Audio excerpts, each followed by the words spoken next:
So if it's operating on this, we have to find our first derivative, substitute it here, find the second derivative, substitute it here, and then substitute our y, and then simplify. So we did that, and we got our result, L of t cubed to be 4t squared. And there's another one that we solved. It says that an operator L is a linear operator if and only if for every pair of functions y1 and y2 and constant c1 and c2 holds, then we have this. Okay, so we were told that the L is a linear operator, so that when it operates on this function, it can be written as c1. Please, there's no comma here. It's the same as c1 L of y1 plus c2 L of y2. So we looked at an example. We're given a function. Okay, so there was a theory here that we have the operator to be this, where a1 and then a0 are continuous function and y is twice differentiable function. Okay, so this one, we know that the operator is linear. So we have L of c1 y1 plus L of c2 y2. In this case, wherever I see y, I will write this, the whole of this. So for the y prime prime, I will substitute the whole of this for the y prime prime, and then I have my y prime prime, and then for the y prime, I'll substitute this, the whole of this, and then I have the y prime, then plus a naught, then I'll have the y. Okay, so that is this function. So in place of y, I'll write the whole of this. And then I try to open this. So when I open this, I'm going to get, it's a linear operator, so it will just be on the y's. So I have y prime prime here, y prime prime here. And then for this, I'll have y prime here. Then after everything, I make y1, I group the y1s to one side and then the y2s to one side. Then when you do that, you will see that you have c1 y prime prime plus a1 c1 y prime plus a0 c1 y, then plus c2 y2 prime prime plus a1 c2 y2 prime plus a0 c2 y prime. We did that last week. Then if I decide to bring all the c1s out, then I have c1, then I have something y prime prime plus a1 y prime plus a0 y 1, and that will be the function y1. So I have it as c1 L y of y1 plus c2 L y of y2. So that is what we did last week.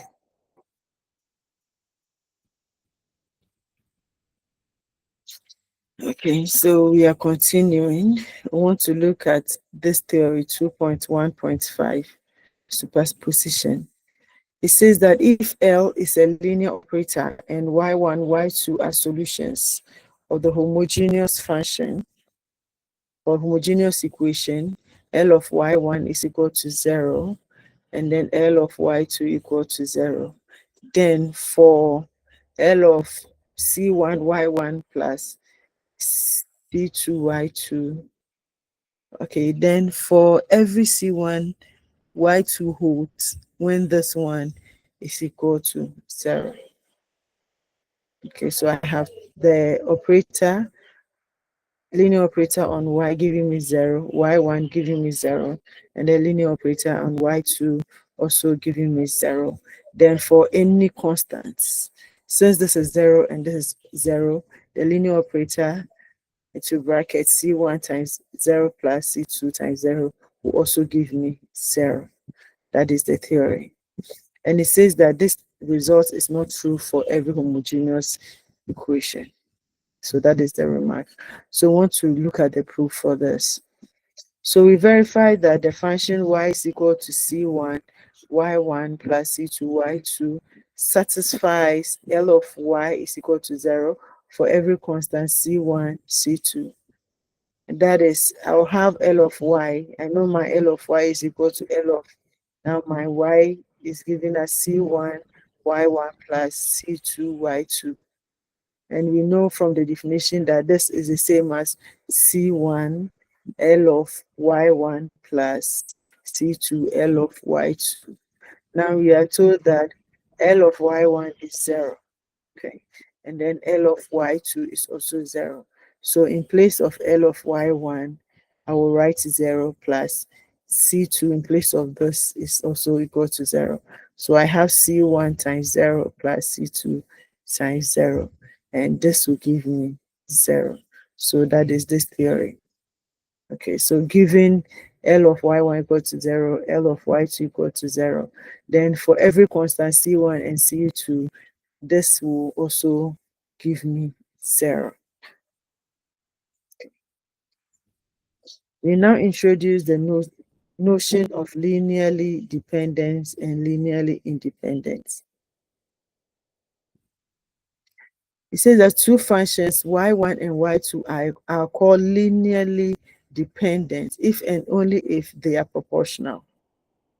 So if I have two functions L1 and L2, if they are proportional, we did proportionality, I think, core mathematics, SHS, directly proportional, inversely proportional. So I always say that what we did at the SHS, they are the same here. 1 plus 1 has been 1 plus 1. So we are saying that two functions, y1 and y2, are linearly independent if they are proportional. Otherwise, the functions are linearly Otherwise, the functions are linearly independent. So if they are not linearly dependent, then they are linearly independent. So remember, two functions y1, y2 are proportional if and only if there is a constant c such that for all t, that holds y1 of t is equal to c y2 of t. So remember at the SHS, if I have y1 proportional to y2, then I can write it as y1 is equal to a constant times y2. So they are directly proportional. Okay. So if two functions y1 and y2 are proportional, then for all t, y1 can be expressed as c y2.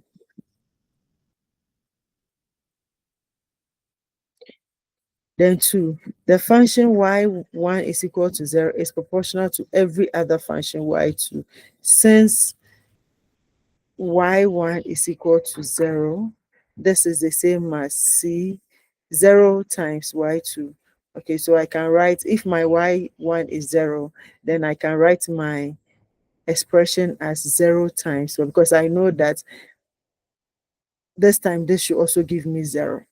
So if my y1 is 0, it means that 0 is equal to C2, C times Y2. And then from the zero product theory that we learned from MAT401, if C times Y2 is equal to 0, then either C is equal to 0 or Y2 is equal to 0. Okay, so if I have C times Y2 equal to 0, then it means that if I say that C is equal to 0, then I can write it as 0 equals to 0 times y2. Or we can also write it as 0 is equal to c times 0. Often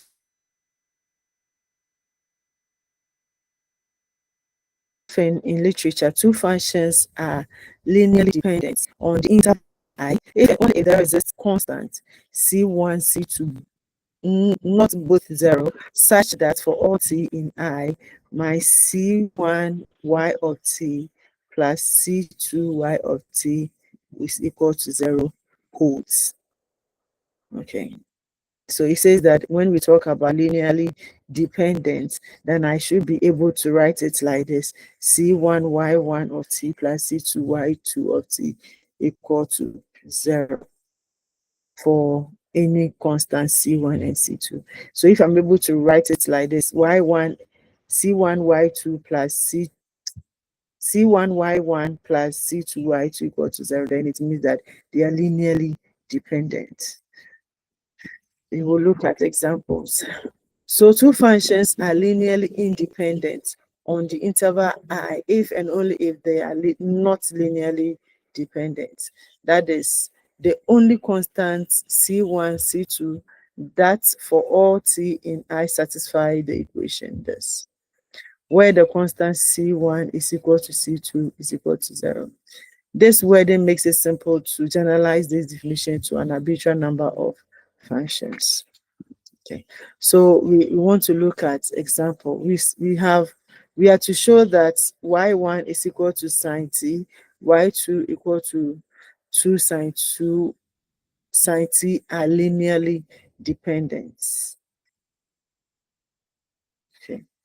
And then the second one, we are to show that y1 is equal to sine t, y2 is equal to t sine t are linearly independent. Okay, so we know that for linearly dependent, we should be able to write it as this. Okay. So when we take this one, we have C1, we are supposed to have C1 y1 plus C2 y2, and it should give me 0. And then looking at this, you can see that if my C1 is 2, or I can even rewrite this. Here, I can see that my y2 is 2 sine. Okay, so even from this, we know that y1 is equal to 2, c y2. Okay, so this means that my y1 from here, my y1 will give me twice cy2. Okay, twice cy2. So I can write it as, or so I can write it as 2 y1 minus y2. If I multiply this one by 2, and then I add the 2, or I subtract the 2, I'm going to get 0 from this. If I let this one come to the other side, so I have this one to be sine 2y2. So if I multiply this one by 2, I'm going to get 2. Okay, let me just write. Now we call for no here, and I'm going to say good from him. Am I online? Hello. Dog, we do like we know day. Yeah. Please do for me. So I have y1 to be equal to sine t, and then my y2 to be equal to 2 sine t. Okay. So we know that y1 is equal to cy2, right? But here our y2 is this. So it means that my y2 is equal to 2 times my y1. So the linear independence, I can either write y1 is equal to cy2, or y2 is equal to cy1. So from here, I can see that my y2 is equal to 2 times y1. Can you see it? Please, can you see it? Yes, madam. So if I write it like this is linearly independent. If I write it like this is also linearly dependent. Sorry, linearly dependent. So either this or this, they are the same.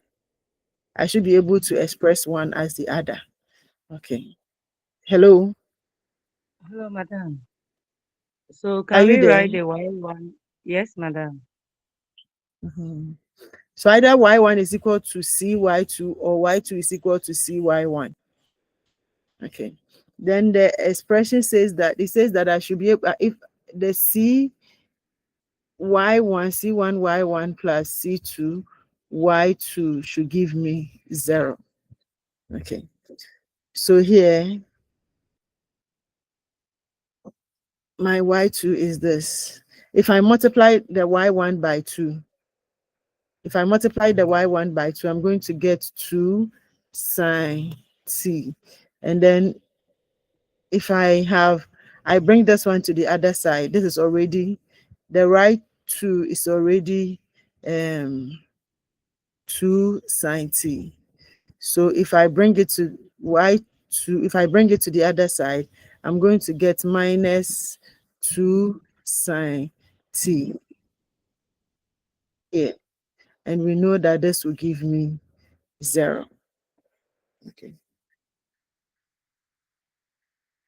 So from that thing over there, I know that twice, when I multiply the first term, this one by twice, and then I subtract this from this one from this, I'm going to get 0. I multiply this one twice, and then I subtract this from this, I'm going to get 0. So it means that the two are linearly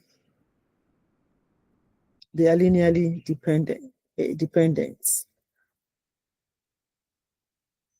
And then the B says that find constant C1, C2 such that for all t in this thing holds. So the second one I have the sine t and then t sine t. So I have c sine t plus c2 t sine t equal to 0. So I have to get values for t. Now, for t is equal to pi on 2. We know pi on 2 is, what is pi on 2? What is pi on 2? 90. 90, okay. So when I substitute 90 here, what do I get? That's what will I get for this?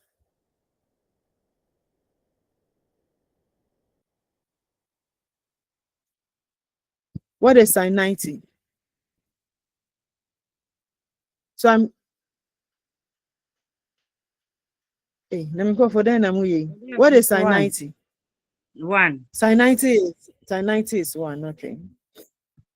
So this will give me C1 plus, then this will be C2, and then pi on 2, and then this will give me 1. Okay, so I have C1 plus pi on 2, C2 is equal to 0. Then I can choose. So this one we are choosing any values, but we decide to choose pi on 2 and then 3 pi on 2, because we know that when you choose some of the values, this one will go to 0. And even this one will be 0. But we don't want to get 0. If we choose pi, this will go to 0, this will be 0. So that's why we are choosing. We want to get values we want to solve for C1 and C2. So if I have pi on 2, this will give me this. Then when I choose 3 pi on 2, this will give me C1 plus this. Then I solve for my C1 and then C2. When you solve for C1 and C2, you know how to solve C1 and C2 using any method. There are two equations involving two variables. So when you solve C1 and C2, you're going to get your C1 to be 0 and then your C2 to be 0. And then from the definition, it says that two functions are called linearly independent on the interval I if and only if they are not linearly dependent. That is, the only constant C1 and C2 for all t in this satisfy. So for linearly independent, the only constant that will make this function linearly dependent is when C1 is equal to 0 and then C2 equal to 0. Where the constant C1 is equal to C2 is equal to 0.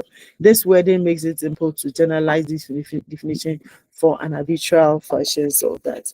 So anytime we solve and then we get our C1 and then our C2 to be 0, 0, then we can say that they are linearly independent.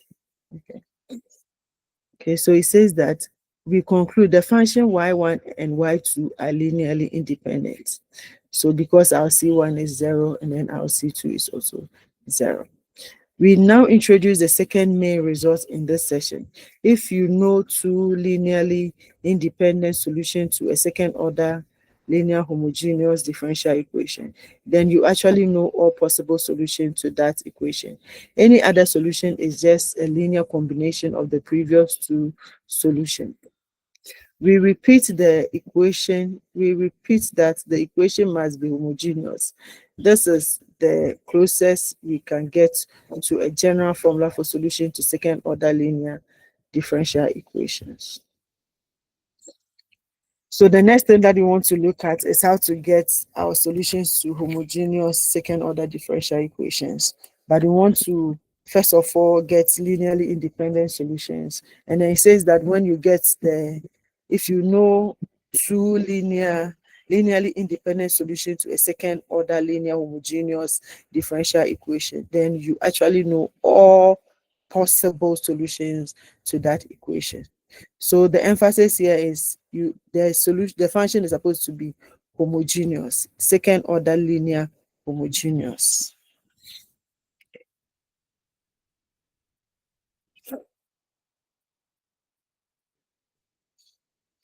So we want to look at the general solution.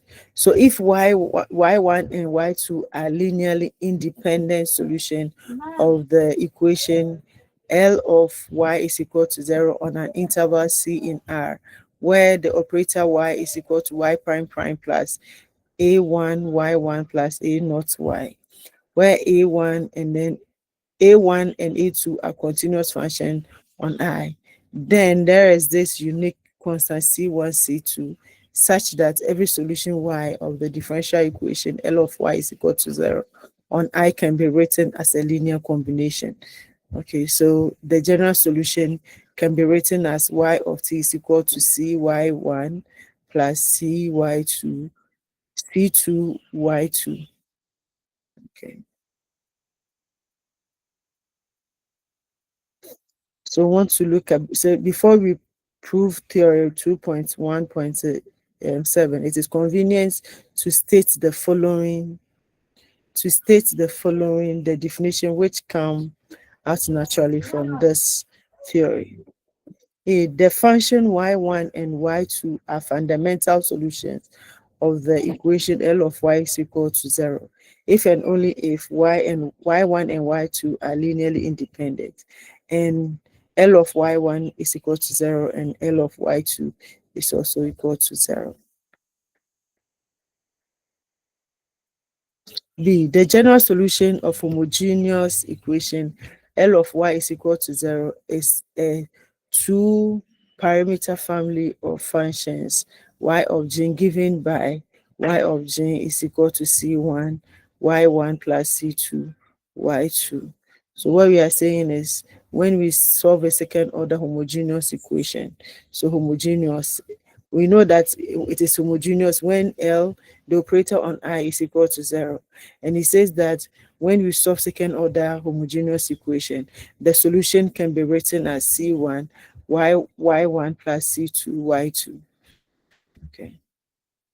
Where the arbitral constants C1 and C2 are the parameters of the family, and y1, y2 are fundamental solutions of L of y is equal to 0. Please, what we are talking about is what you know. You know that anytime you solve a second order differential equation, you are supposed to first of all get the roots of the characteristic polynomial. And when you get the roots, you multiply a constant by the solution e to the power something plus, so c1 times your y1 plus c2 times your y2. So that is what we are talking about here. We are saying that c1 and c2 are just parameters of the family, so they are just constants. C1 and C2 are constants, and then Y1 and then Y2, we call them the fundamental solutions of this. So the Y1, Y1 and Y2 that you know, that when you have the characteristic polynomial, you solve, you get R1 equal to something, R2 equal to something, and then you write E, Y is equal to exponent something. That is when it gives you square roots. That thing that you write, y is equal to e to the power something, e to the power rt, and then y2 is equal to e to the power rt. That is the fundamental solution we are talking about. So please don't be confused here. And then the C1 and C2 are the constant that you know. So example, it says that show that y1 is equal to e to the power t and y2 is equal to e to the power minus 2t are fundamental solutions of the equation y prime prime plus y prime minus 2y is equal to 0. So it says that first show that y1 and y2 are solutions to the differential equations. So you have to show that they are solutions to the differential equation. So L of y1 will give me y1 prime prime plus y prime minus 2y prime. So we are substituting the y1 into this original function. Okay, so my y1 is e to the power t. First of all, I have to find the first differential and then the second differential. So what do I get when I differentiate e to the power t? First differential of e to the power t will be what? Hey, my people. That will e to the power t. And the second differential will be what?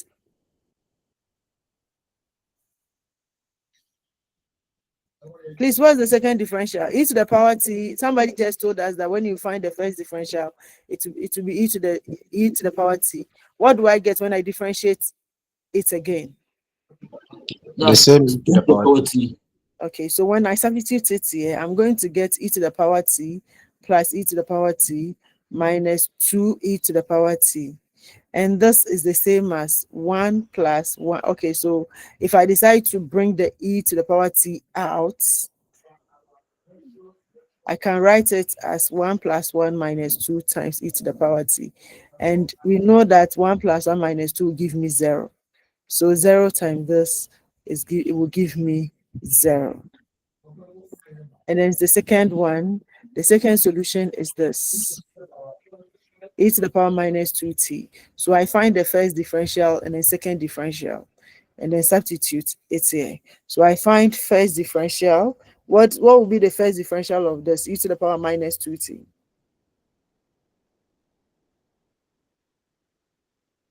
Please, what's the first differential? E to the power minus 2t. What do I get when I differentiate this? Once. First, y prime. Y2 prime will be.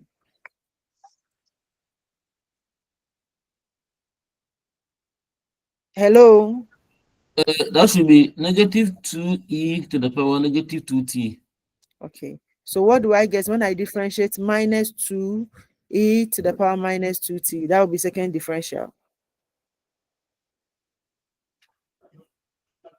It be 4e power negative 2. Okay, so I come here and do my substitution. So my substitution here, so I have 4e to the power minus 2t minus 2e to the power minus 2t. Then minus, I have 2 here. So 2e to the power minus 2t. Okay. So I just try to bring out e to the power minus 2t. So I have e to the power minus 2t here. Then I have 4 minus 2 minus 2. And that will be 0. Okay, so 0 times e to the power minus 2et will also give me 0. So we are to show that there are fundamental solutions to this. And we know that if there's a fundamental solution, then when I substitute and I solve, I'm going to get L of y. It should give me 0 from what I just did. Okay, so C times my y, C times y1 plus C times my y2 should give me 0. And that will mean that they are linearly independent. So from here, I'm able to show this equal to 0, this equal to 0. So it means that my y1 and y2 are linearly independent. And they are fundamental solutions. They are solutions. They are solutions to this function. Because we know that if they are solution, then when I find the first and second differential and substitute it here, it should satisfy this. If a function given is a solution, then that solution, that function should satisfy this. And from here, we've seen that both y1 and y2 and they satisfy this. So they are solution to this. And they are linearly independent. Let's continue. To prove theory 2.1.7, we need to introduce the Wronskian function and to verify some of its properties. We will also deal with the Abel's theory. Once that is done, we can say that the proof of theory 2.1.7 is complete.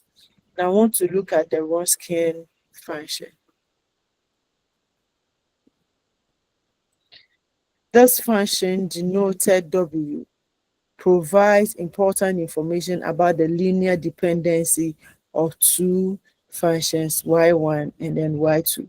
So we are saying that the Wronskian function provides important information about the linear dependency of two functions. The Wronskian of the differential equation y1, y2 is the function w12 of t is equal to y1 times y2 prime minus y1 prime times y2. So when you have a function, you are given solutions, and then you are to find the Wronskian.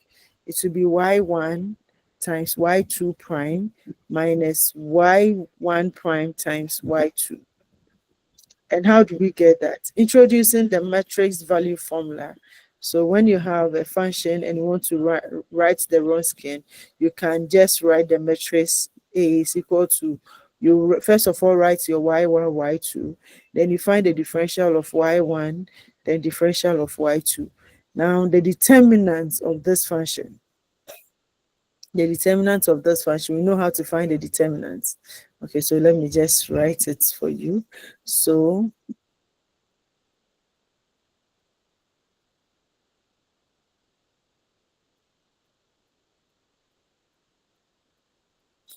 okay, so if I'm given two functions, y1 and then y2, and to find the Wronskian of the two functions, what I have to do is I'll write my y1, then I'll write my y2. Sorry.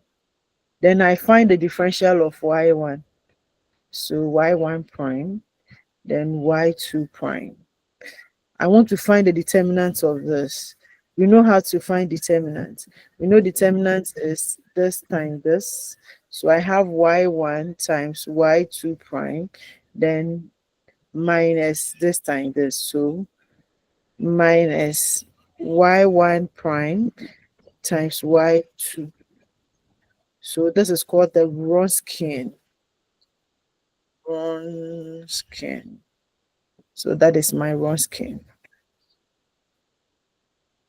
So that's how to get my Wronskian. So you just write y1, y2, you differentiate y1, you put it under y1, you differentiate y2, it's under y2, you find the determinants of the 2 by 2 matrix, and that is my Wronskian.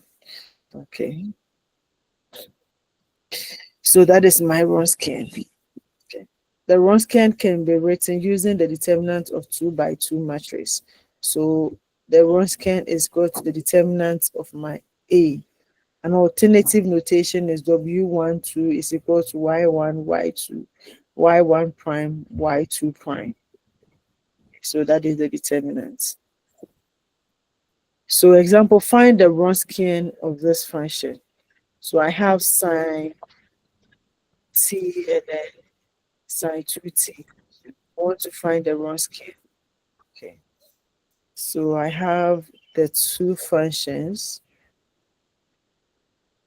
My y1 is equal to sine t, and then my y2 is 2 sine. Is it sine t or 2t? Let me just look at it. Okay. Okay, sine t, sine t. Okay. So let's find the Wronskian. I know that the Wronskian, I have to write my sine t.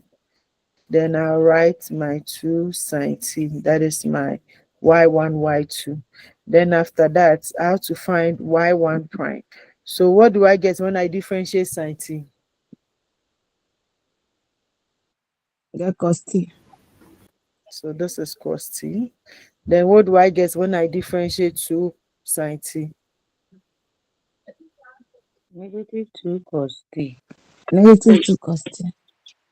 Hmm? I'm differentiating 2 sine t, sorry. I'm differentiating this. 2 cos t. 2 cos t. So find the determinant for me. What is the determinant of this function?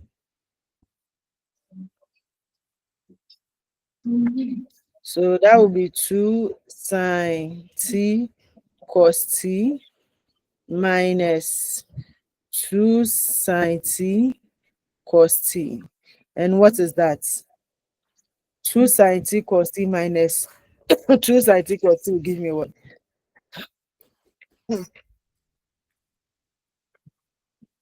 Please, what will I get?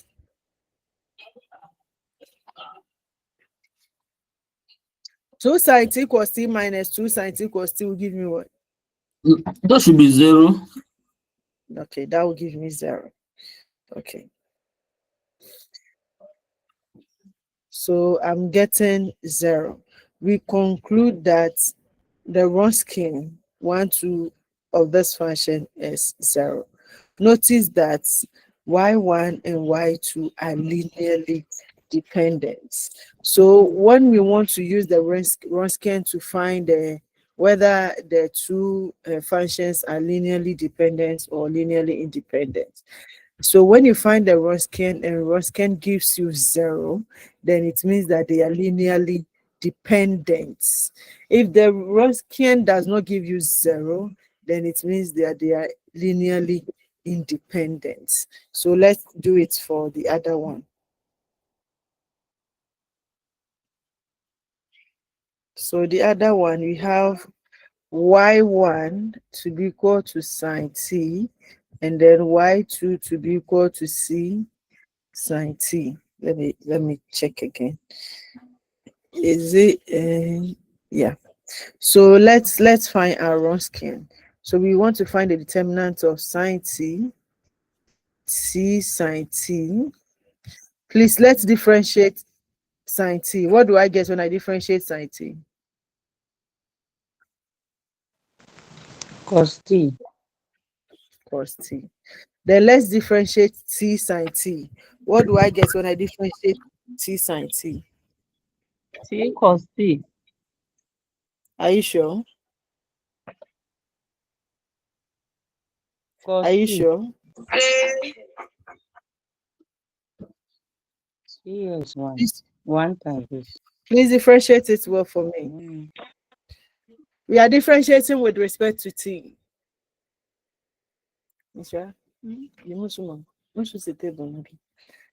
We are differentiating with respect to t. Well, what do you get? T cos T sin T. So t cos t, Sin T. Sin t. sin t Okay. plus or minus times or what? Plus. Plus sin t. So we have to use product rule here. So let's find the determinants. What will you get for the determinants? So I'll have t sin t cos t plus sine squared t. So this is multiplying this. So when this one multiplies this, I have t sine t cos t plus sine squared t, then minus this will multiply. Is it plus or minus? I have t sine t cos t. So this goes with this. Then I'll have sine squared t. So the Wronskian will give me sine squared t. So please, y1 and then y2, are they linearly dependent or linearly independent? They are Linearly They are linearly independent. Linearly independent. Independent. why independent? It's not equal to 0. Okay, so I just told you that if the Wronskian is equal to 0, then it means that they are linearly dependent. Okay, so let's continue. We conclude that W12 of t is equal to sine squared t. Notice that y1 and y2 are linearly independent. Okay, let's continue.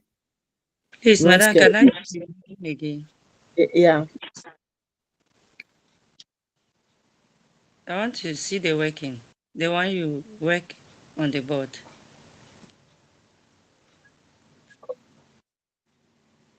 Uh-huh.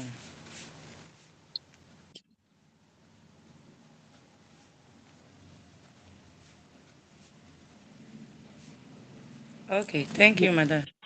You're welcome. Okay. If y1 and y2 are linearly dependent on I in R, then the Wronskian should give me 0 on I. Proof of theory 2.1.10. Since the functions y1 and y2 are linearly dependent, there exists a non-zero constant C such that C1 is equal to CY2. Hence holds W12 is equal to Y1 Y2 prime minus Y1 prime Y2. This is equal to, so we are using this, we are saying that y1, if they are linearly dependent, then y1 should be equal to cy2. We saw it on the other slide 2.1. It says that if they are linearly dependent, then y1 should be, we can express y1 as that they are proportional, so we can write it as this. Okay, so using the Wronskian, we know that the Wronskian is given as this: y1 y2 prime minus y1 prime y2. So wherever I see y1, I will make this substitution that y1 is equal to cy2. So I come here, in place of y1, I will write cy2, then y1 prime minus. Then I know that my y1 prime will be cy2 prime. Okay, so when I expand, I have cy2 prime, then I have cy2 prime cy2, and this one is giving me 0. So that's how come we know that the Wronskian, when Wronskian is equal to 0, then they are linearly dependent. Okay, so that is the proof. The converse statement to theory 2.1.10 is false. If Wronskian is equal to 0 for all t in I, that does not imply that y1 and y2 are linearly dependent. Okay. So you've been able to prove that when you are given the function and then you solve and then you get 0, then it means that they are linearly independent. But when you are just given the Wronskian 0, you cannot say that y1 and y2 are linearly dependent. You have to prove it. So we have an example here. Show that the function this and this for all t in R are linearly independent and have Wronskian equal to 0. So there are some cases that the Wronskian may be 0, but y1 and y2 dependent. So we have this example. So first, these functions are linearly independent. So we are saying that they are linearly independent since y1 is equal to negative y2 for t less than 0. Let's see, they are saying that y1 is equal to negative y2. y1 is equal to negative y2. So when t is less than 0, then this will be negative. So I have negative t squared. Can you see that? This is absolute. So for the absolute, I have my 0 greater than, my t greater than 0 or t less than 0. So when t is less than 0, then I'm going to get, this will be negative, and then I have t squared. I hope you get it. We are looking at absolute functions. No, doc. So we have absolute function, we have absolute of t. And when I sketch this graph, I'm going to get positive and then negative. So absolute of t, this will give me, so I have, sorry, I didn't sketch it well. Okay. The definition of this function is I have t when t is greater than 0. Then I have minus t when t is less than 0. Please excuse me. Please excuse me. Okay, but on the tries on my throat. So I hope you know this definition. Sorry. I hope you know this definition. Yes, madam. Okay. So the function given, we have y2 to be equal to absolute t times t. So when I take the t less than 0, this absolute here can be written as minus t and then times t, and this is minus t squared. Are you okay? Are you okay? Okay, madam. Then when I take t greater than 0, when I have t greater than 0, then my y will be equal to positive t times t, and this is equal to t squared. So that's what we are saying here. So we are saying that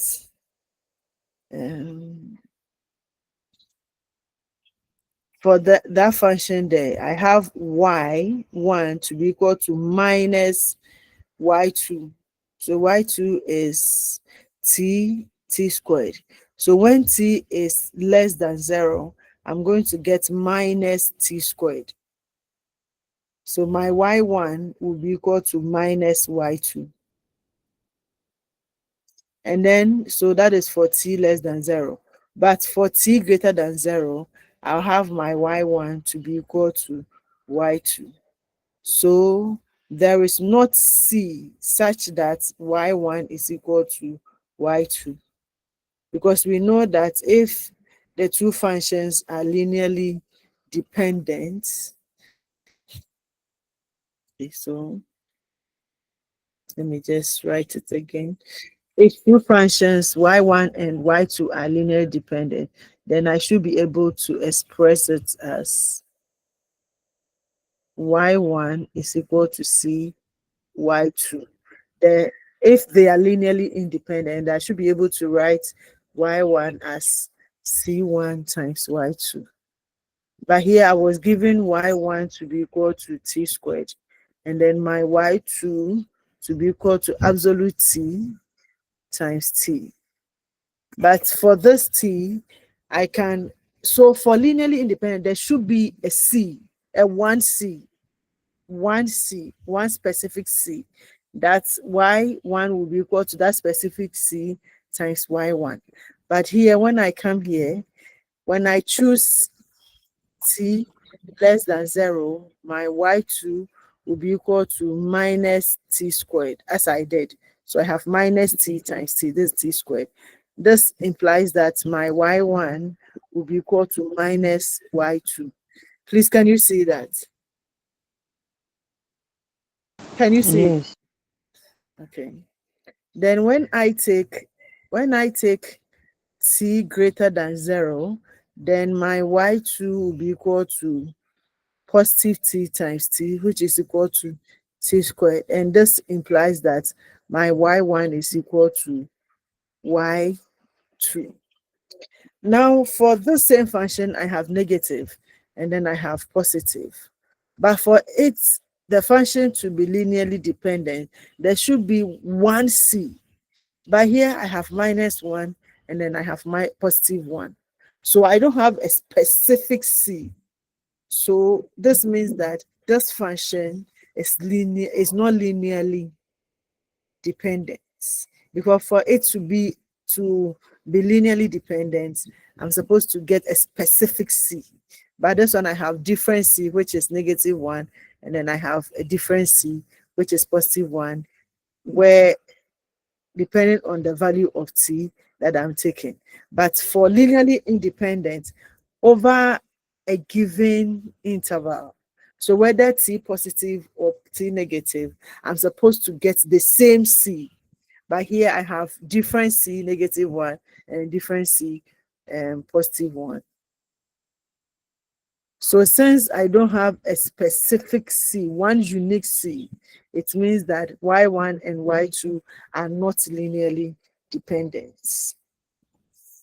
Okay, so it says that, so there is not C, so we don't have a specific C such that Y1 is equal to CY2.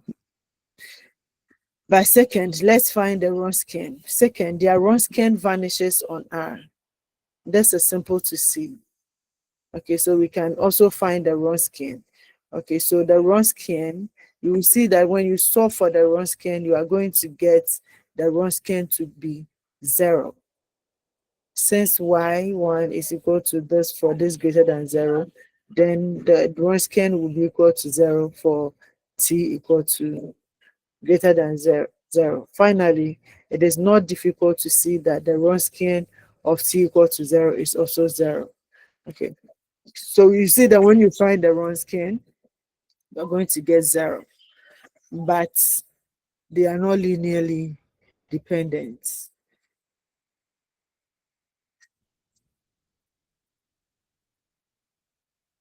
Are you okay? Hello? Yes, Am I madam. online? Yes, please. Are you okay? Yes, please. We are okay, madam. Okay, let's continue. It's only Gloria who is here. If the Wronskian or 1, 2 is not equal to 0 on a point T in this, then the function y1 and y2 defined on I are linearly independent. I mentioned it up there. The results mentioned above provide different properties of the Wronskians of two functions, but none of these results is needed to finish the proof of theory 2.1.7. In order to finish that proof, we need one more result, that is the Abel's theorem. And that theory says that we now show that the Wronskian of two solutions of a differential equation satisfies a differential equation of its own. This result is known as the Abel's theorem. So the theory says that if y1 and y2 are twice continuous differential equations, so you know that y1 and y2 are supposed to be twice continuous. It means that I should be able to differentiate them twice. And this is equal to 0, where A1 and A2 are continuous on I in R. Then the Wronskian satisfies the Wronskian prime plus A of t times the Wronskian equal to 0. Therefore, for any t in I, the Wronskian is given by the expression the Wronskian is equal to the Wronskian evaluated at t naught times e to the power a1 of t, where a1 of t is equal to integral from t naught to t a1 of s ds. Okay. So the Wronskian should satisfy this. Okay, so we want to look at the proof. So the theory says that if A1 and A2 are twice continuously differential solutions of this, then the Wronskian should satisfy this. If Y1 and Y2 are twice continuously differentiable function of this differential equation, then our Wronskian should satisfy this. The Wronskian prime times A naught times Wronskian equal to 0. In other words, I want to find the Wronskian. My Wronskian will be equal to the Wronskian evaluated at t e to the power a1 of t. So we want to look at the proof. So we start computing the derivative of the Wronskian function. So we know that our Wronskian is equal to y1, y2 prime minus y2, y1 prime, y2. We did that. So we know the Wronskian is this. Now let's differentiate it again. So the prime is going to give me, so please you can find the prime, and then when you simplify, you're going to get y prime, y1, y2 prime prime minus y1 prime prime y2. When you take your time and then expand this, that's what you're going to get. Recall that both y1 and y2 are solutions of second order differential equation, meaning my y1 prime prime is equal to minus y1 minus a1 y1 prime minus a naught y2 y1, and then y2 prime prime is equal to minus a1 y2 prime minus a naught y2. Hello. Hello. We are there, madam. We are there. Please, are you following? So please, we know that the Wronskian is given by this. Then we are differentiating the Wronskian. When you differentiate and simplify, this is what you get. So you put this one down, and you know that second order differential equation is given as this. That's the expression for, what's the expression for second order differential? Okay, so second order differential equation is given as this. When I make y prime prime the subject, I'm going to get negative a y prime plus a negative. So I make y to y prime prime the subject from here. Now I'm saying that y1 and y2 are solution to this differential equation. So in place of y1, in place of y, I can write y1 here. If I write y1 here, I'll put y1 here, I put y1 here. Then I make y1 prime prime the subject. That's what we are doing here. We are saying that y1 and y2 are solutions to second order differential equation. So if they are solution, I will put, if they are solution, I know that when I substitute y1 into the function, it should give me 0. Okay, so I know that the second order differential equation is given as y prime prime plus a1 y prime, sorry, it should be y prime plus a naught y is equal to 0. Now, if I say that y1 is a solution to this function, then it means that when I substitute y1 into this, it should, like when I substitute, it should give me 0. So if y1 is a solution, it means that I should be able to write this as y1 prime prime plus y1 a1 y1 prime plus a naught y1 is equal to 0. So if I make y1 prime prime the subject, this will give me minus a1 y1 y minus a naught y1. So if this is a solution, then I should be able to write it like that. The same thing, if y2 is a solution, then I should also be able to substitute y2 here and get 0. So in that case, I can write it as y2 prime prime is equal to minus a1 y2 prime minus a naught y2. So that's what I'm doing. I'm just doing this, I'm just writing it like this so that in place of y1 prime prime that I got from the definition of derivative of Wronskian, I'll substitute this. Okay, so that's what I'm doing. So I know that y1 and y2 are solution to the second order differential equations. So I just simplify. I have this for the y1 and then I have this for the y2. Then I come back to the differential of the Wronskian. So wherever I see y2 prime prime, I'll substitute this. Then in place of y1 prime prime, I'll substitute this. So that's what I have. So I have this. Then I will just take my time and simplify. So when I take my time and simplify, When I simplify this, I'm going to get my Wronskian prime to be equal to negative A1, then Y1, Y2 prime minus Y1 prime Y2. I remember that what I have here is my Wronskian. Okay, so this means that my Wronskian prime will be equal to negative A1 times the Wronskian, which is the same as my Wronskian prime plus A1 Wronskian equal to 0. Are you following? Yes, Please, are madam, you we are following? following. Yes, sir. We are Yes. following. But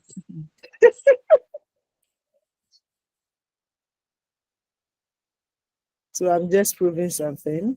So I have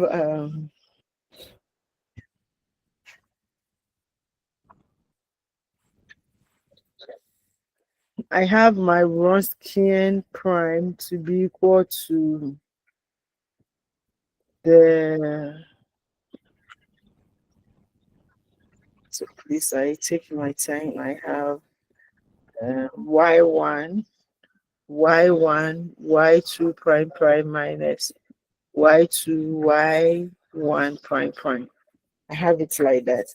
Then I'm saying that I have a second order differential equation, y prime prime plus a1 y1, sorry, no y1, it is y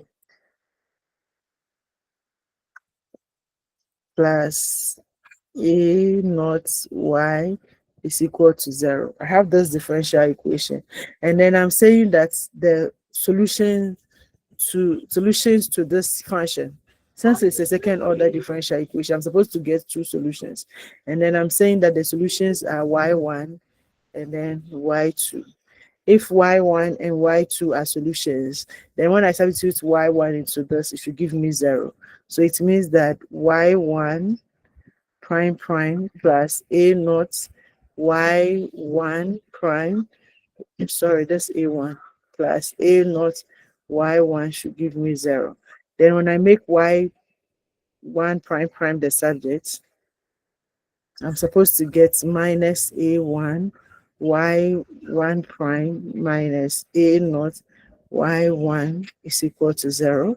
And then I know that y22 is a solution, so I have y2 prime prime to be equal to minus a y2 prime minus a naught y2 equal to 0. So I come here and make my substitution. So my w, I write this prime is equal to y1. In place of this, I will write minus a1 y2 prime minus a naught y2. So I'm just substituting what I have here. Okay. Then, so I have y1 here minus y2, and then I know my y1 is minus a1 y1 prime minus a naught y1. Okay. So you simplify this. So when you simplify this, you are supposed to get, when you simplify, when you make the substitution, so you make substitution and then you simplify, you have a1 here, a1. Okay, so a naught, when you simplify the a naught,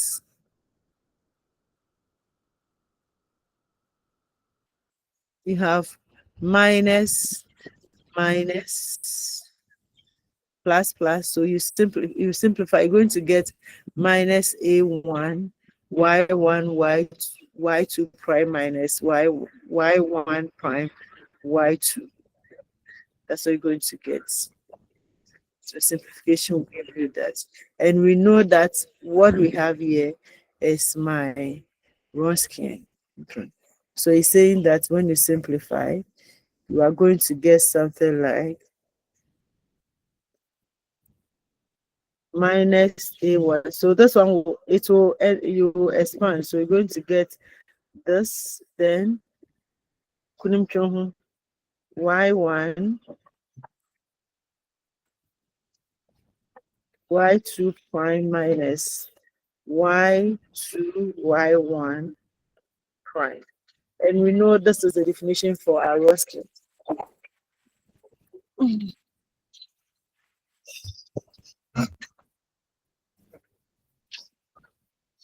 So this will be minus A times my Ruskin 1, 2. This is Ruskin prime. Okay. So this means that I can write this as W 1, 2 prime. This is minus plus A W1 is equal to 0. So that is what we are talking about.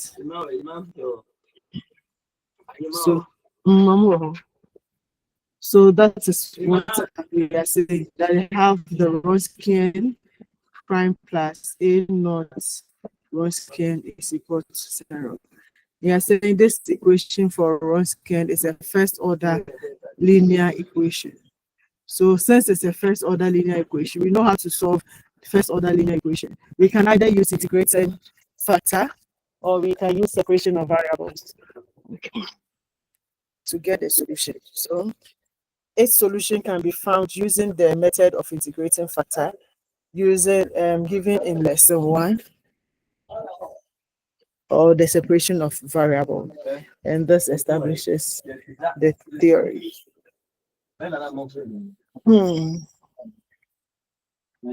Any question?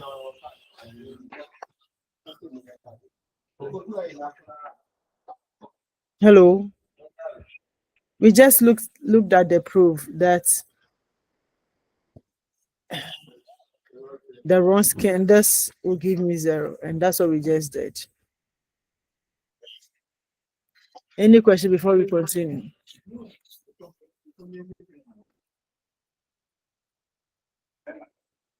Am I online? Yes, madam, you are online.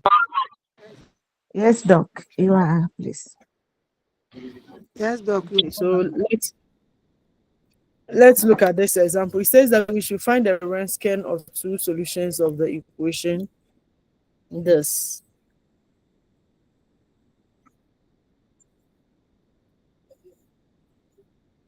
Notice that we do not know the explicit expression for the solution.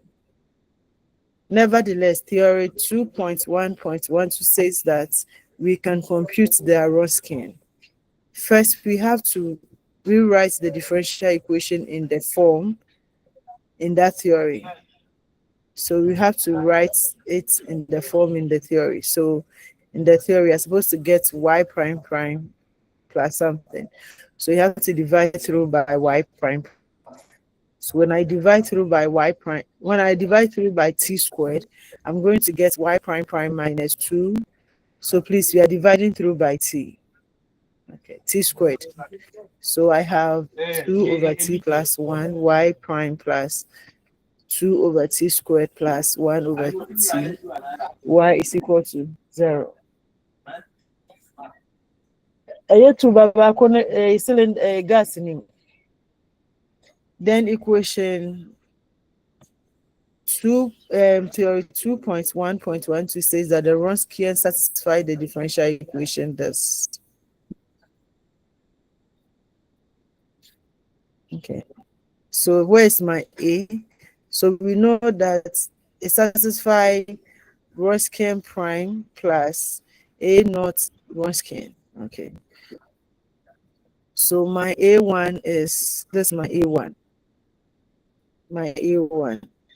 So it says that it should be Wronskian prime minus my A1 times the Wronskian is equal to 0. So then it says that the Wronskian satisfies this differential equation. So if I write it like this, I have my A1 and then I write it like this. This is a first order linear differential equation.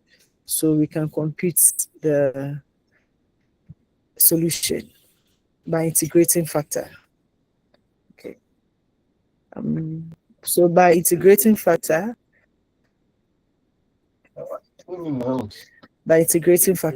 this is my, is it minus 2 over t plus 1. That is my, I don't know if I call it p of x or whatever. So I have to find that. So I have, you integrate it. Okay, so minus integrating from t naught to t 2 over, so we are, because we are integrating from t naught to t, we are changing the variable t to s, to 2 over s plus 1 ds. And then I know that when I integrate this will give me minus 2 ln, so minus 2 ln t, but here the t I'm integrating from 0 to t, so it's the same as t over t naught minus, and I know that when I integrate this one too, I'm going to get t, so minus t, and then from t to t naught. Okay. And then I know that this is the same as ln the whole of this squared, so I write it ln t naught over t1 all squared, or I have squared here, then minus this. I think the negative should come. Okay. So then the integrating factor is given as, so please, you can just write it like this. So you know that the integrating factor is supposed to be, so this one I think you use something, but it's supposed to be e integral of minus 2 over t plus 1. It's supposed to be like this, dt. So that's your integrating factor. Okay. So you just, this is e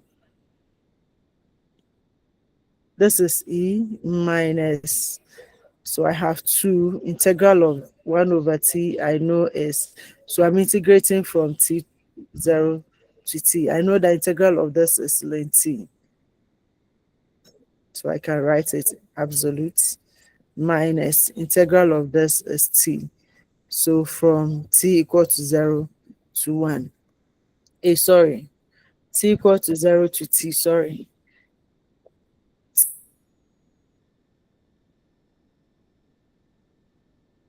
t naught to t, like this.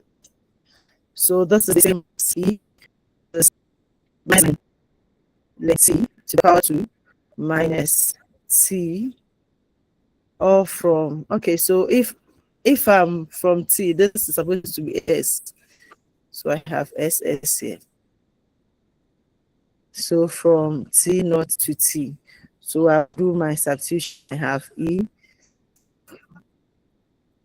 ln, then I have this is t squared, ln t squared. So as I said, it's from the upper to the, so positive, this t ln t, this over this, we know lots of in this log, this is this minus, so this one will be from t to t naught. Okay, and we know that this one can, the negative can go there, then loss of logarithm is the inverse of this, so this will go with this, and I have t over t naught. So that's what we have here.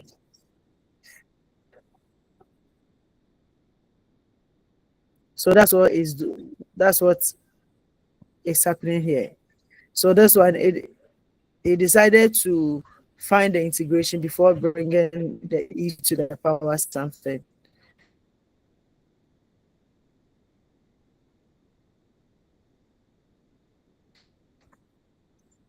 So take care of this for this side. So I have t2 over 2 t naught squared over t squared. Then this side will still be e to the power minus t naught. Please, you are not asking me why this one has come up and this is done, because of this negative, the negative. So if I bring the negative in the, this one will be go up and then this one will come down. So this was supposed to be negative, so it will change to positive, and this one will be negative. Okay, So you have it like this, e to the power minus t naught. So that's my integrating factor. Okay. We satisfy the condition y mu of t naught equal to 1. Okay.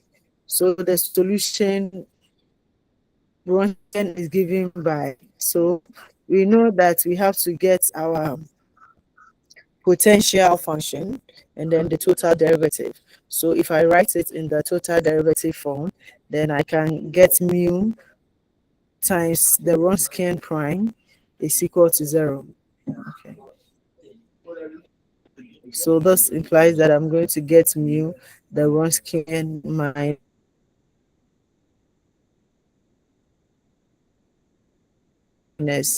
mu times that. So from positive, from t to t naught, I'm going to write it like this. It's equal to 0. So if mu of t is equal to 1, if let this one be 1, if I let this one be 1, then the solution will be the Wronskian. If the one I'm making Wronskian the subject, I'm going to get my Wronskian to be equal to the Wronskian. If we let the constant c be equal to the whole of this, then the Wronskian has the simplest form. The Wronskian is equal to c t squared. So I'm letting the whole of this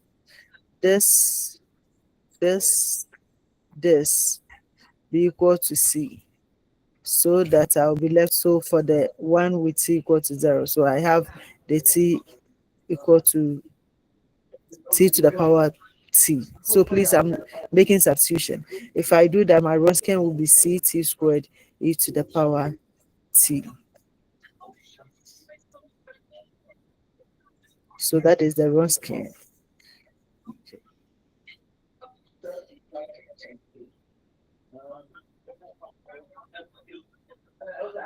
And people are confused. They don't want to talk. Hello. Anything for me? Hello, madam. You ask me the questions. Yes. Gloria, I'm here.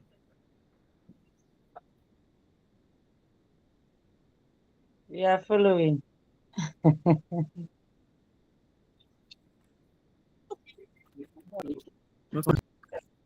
Oh, please, no, you are not following. The way you are quiet today.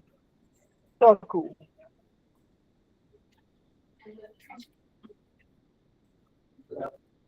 I have low battery, so I'm going inside.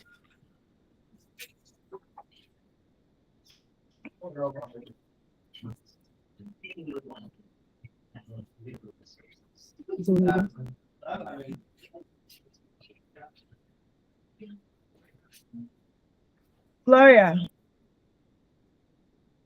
Madam Gloria. Madam. You said you are following. Yes, please. Are you sure? Yes, madam. Okay. So please, I think you should just take your time and expand this, the integrating factor. You know that this is the integrating factor. So you just take your time to expand the integrating factor this. I can see you. Can see that place. If you expand the integrating factor, you take your time to. You do what? E integral of t. So if you take your time to expand this one, you should be able to get this. Okay.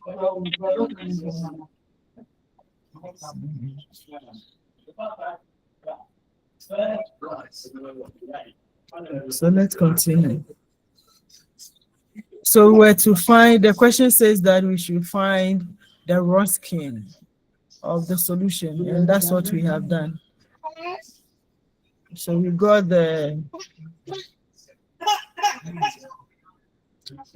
total potential as this. We expand and we progress. And this is our run scheme. Then we have what we call reduction of order method. Let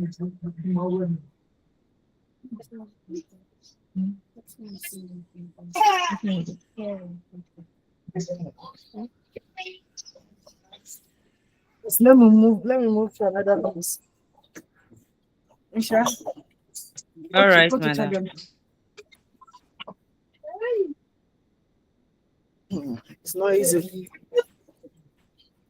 So sometimes a solution to second order differential equation can be obtained solving two first order equations, one after the other.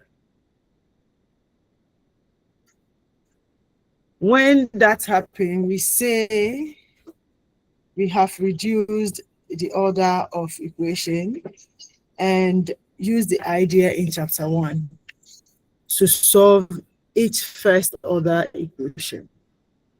We end the session with a method that provides a second solution to a second order equation if you already know one solution.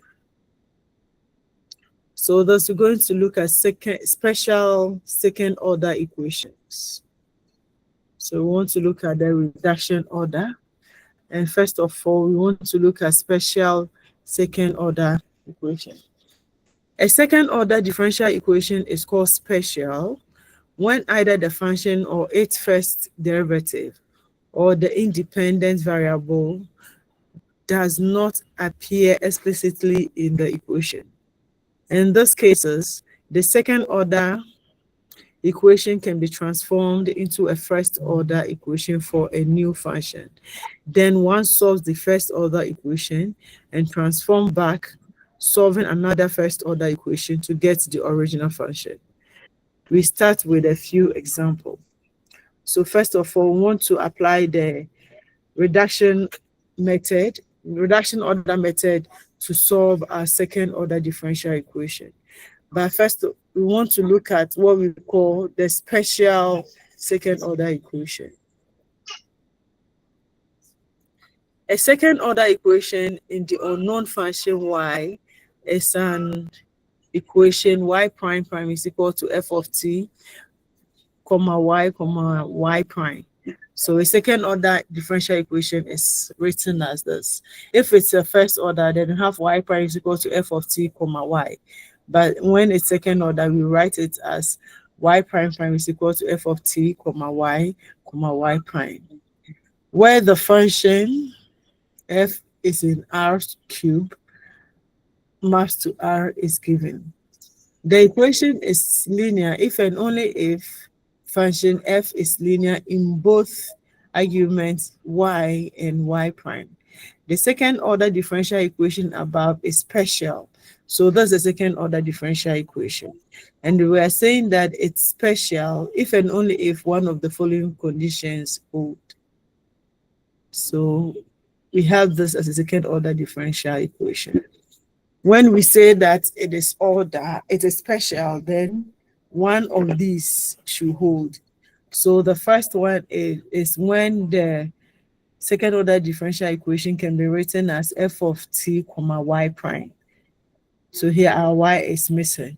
The function y does not appear explicitly in the equation, or our t does not appear explicitly in the equation, or both t and then y prime do not appear explicitly in the equation.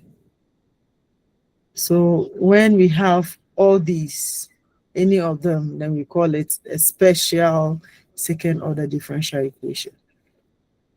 It is simpler to solve special second order equation when the function y is missing. So what we are saying is the first case is very simple to solve than when t is missing. So when we have it like this, it is simple to solve than this. Case B, as it can be seen by comparing theory 2.2.2 and theory 2.2.3. Let's start with the first case where y is missing. So we know that reduction formula, we have to get a first order differential equation resolved and that. Okay. So we want to look at the first one where y is missing. And if a second order differential equation has the form y prime prime is equal to f of t comma y prime, then we'll let our v be equal to y prime. Satisfy the first order. So if my v is equal to y prime, then it means that I know that my y prime prime will be equal to v prime. Okay. Then I can solve. Okay, so v is equal to y prime, satisfy the first order equation. V prime is equal to f of t comma. The proof is trivial. So Hello, madam. Please. Isra, please, Can I have a look so at dining the mama. So we go directly to an example. So example, it madam? says that find the solution, find y solution. Hello, Please. hello. Can I have a look at the three conditions? The conditions given. Okay. If and only if one of these hold, So then the we have first y one is when y is missing, when y is missing, or when t y. is missing, or when t and then y prime are both. Okay.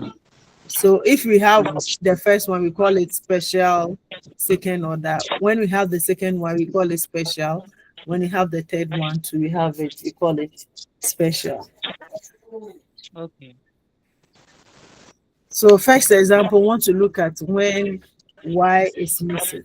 So when y is missing, it means that my y prime prime is f of t comma y prime. So I will make substitution v is equal to y prime. So this means that my v prime will be equal to f of t comma here v. So that's what I have here. So want to look at an example. It says that find the y solution of the second order nonlinear equation. Y prime prime is equal to minus 2t y prime squared with initial condition plus. So here we can see that we don't have any y. So our y is missing. Our y is missing, so I have y prime. So let's solve this. And it says that when you have something like this, we make substitution v is equal to y prime. So let v be equal to y prime. This means that my v prime is equal to y prime prime. So I come here and make substitution. My v prime prime is equal to, my y prime prime is equal to v prime. It's equal to minus 2t. And then I know that y prime is v.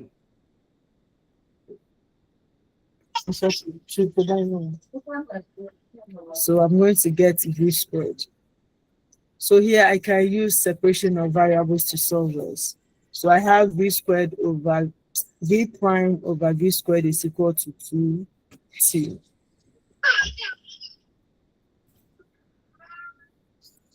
When I solve, when I integrate this, so I'm going to get 1 over, so this is the same as 1 over v squared dv is equal to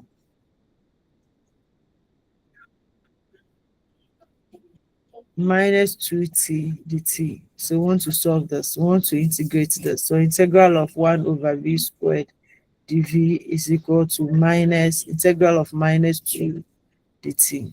Okay, so that's what we are doing here. Okay, you can also let the negative come here.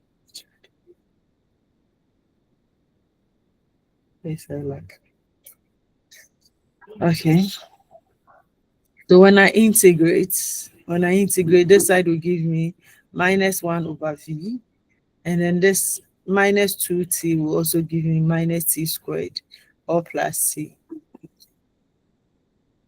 So that is that.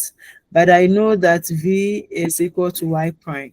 So in place of v, I write y prime. But first of all, I can divide through by -1 so that I have 1 over v is equal to t squared plus minus c. Okay. Then I know that my v is equal to y prime. So I have 1 over y prime is equal to t squared minus c. So I make y the subject, y prime the subject. My y prime will be equal to 1 over t squared minus c. It says that the initial condition implies, so I have initial condition. So it will help me to get my c. So y prime of 0 is equal to -1. So when t is equal to 0, my y prime is -1. So I have -1 is equal to 1 over c. So -1 over c. So my c is 1. So when I go back, I'm going to get my y prime is equal to 1 over t squared minus 1. That is y prime. I'm not done. So it says that I have to integrate again. Okay. Then y is equal to, so I know my solution is y. Solution I'm looking for is y, not y prime. So I have to integrate again. So I have to integrate both sides. So when I integrate, I'm going to get my y to be equal to integral of 1 over t squared minus 1. So plus c when I integrate. Then I know that this one, I have to use partial fraction.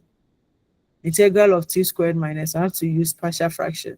So 1 over t squared minus 1, I know this is difference of 2 squares. So this is equal to 1 over t minus 1, t plus 1.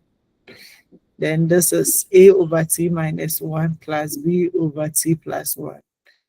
Okay. Then I have to solve for my a and b. So when you solve for a and b, you're going to get your a to be 1 over 2 and your b to be -1 over 2. Please, you should be able to do this. This when t is equal to 0, when t is equal to 1, positive 1, this one will go to 0. Then I have 2 times a is equal to 1. So my a is 1 over 2. Then when t is equal to -1, this will go to 0. So I have 1 is equal to b times -2. So that's what I have, 1 over 2. So I have my a to be 1 over 2, my b to be -1 over 2. So I have it like this. Then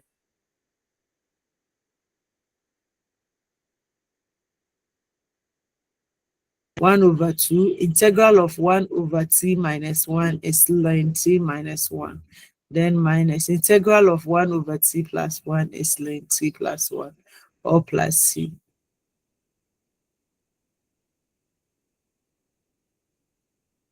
We were given that when t is equal to 0, y is 2. So it will help us to get our c. So here, when t is 0, y is 2. So I have 2 is equal to 1 over 2 ln. So here I have ln -1. So that is, this will give me 0. And then so ln of absolute of -1, or that. So this will give me 0. And then ln of 1 is 0. So I have 1 over 2 times 0 plus c. So when I simplify, I'm going to get my c to be 2. So my y is 1 over 2 ln t minus 1 minus ln t plus 1, or plus 2. So that is the first case. So the first case is when y is missing. You just make a substitution. V is equal to y prime, so that your v prime will be the original function. You first of all, so you're going to get a first order differential equation. You can use any method. So this one we are using separation of variable. You can use integrating factor, or any method that you know or you think get your solution. But then it will be 1 over, it will be something in v, but you know that your v is y prime. So in place of v, you write y prime. Then since you know the solution is y but not y prime, you have to integrate again. And that is it. Any question?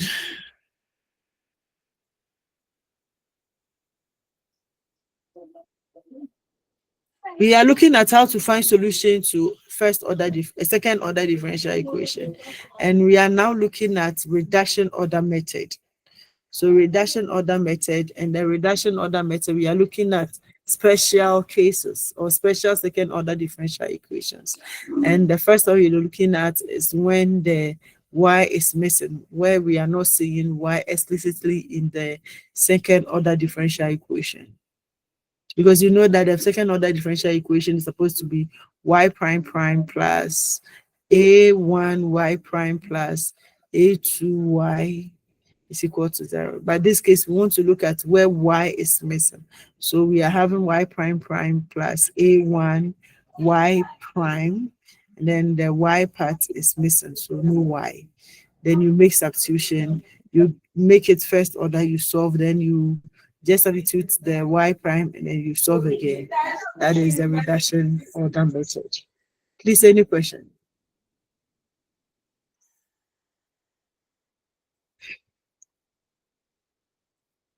Am I online? Yes, madam, you're online. Madam. Hey, talk. You able to talk? Say something. Are you okay?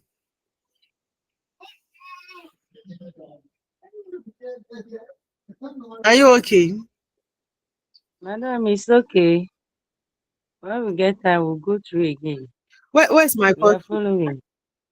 Okay. Course Your rep. first rep, Where's the course rep? Peter. It's not yet. Today the people here are not many. Why? What happened?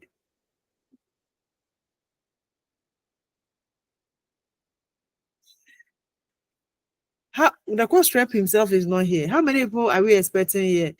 Am I teaching my online group members? I can see Gloria. Yes. So what happened to the rest?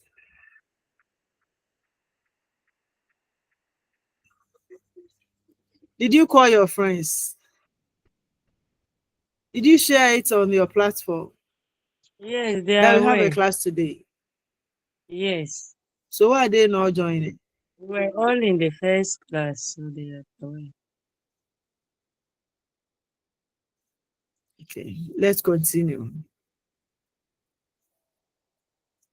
So we are on the reduction of order methods. And the first one, we just looked at when y is missing. So the second case is when t is missing. It says that case B is way more complicated to solve. So that is variable t missing. If the initial value problem y prime prime is equal to f of y comma y prime and y of t is equal to y naught, sorry, y of 0 is equal to y naught and y prime of 0 is equal to y1, has an invertible solution y, then the function w of y is equal to v of t of y, where v of t is equal to y prime of t and t of y is the inverse of y of t, satisfies the initial value problem. W dot also means differential is equal to f of y comma w divided by w, and w of y naught is equal to y1, where we denote w dot to be equal to dw over dy. You're saying the proof is based on chain rule. So want to look at the proof. The differential equation is y prime prime is equal to f of y comma y prime. So here our t, we are not seeing the t explicitly in it. So this one too, we still do the substitution. You have v of t is equal to y prime of t. So the same thing, v is equal to y prime. So that when I differentiate v prime will be equal to y prime prime. So it means that my v prime will be equal to f of y comma. So here is supposed to be y prime. Then my y prime is now v. It's saying that it's not clear how to solve this equation since the function y still appears in the equation. So y is still in the equation. On a domain where y is invertible, we can do the following. Denote t of y, the inverse of y of t. Okay. So if my y is invertible, then I will denote t of y. That is the inverse of y of t. And denote w of y. W of y is equal to v of t of y. So I'll write my w to be t of y. Then I'll apply the chain rule. So we know the chain rule. We want to differentiate this. Okay.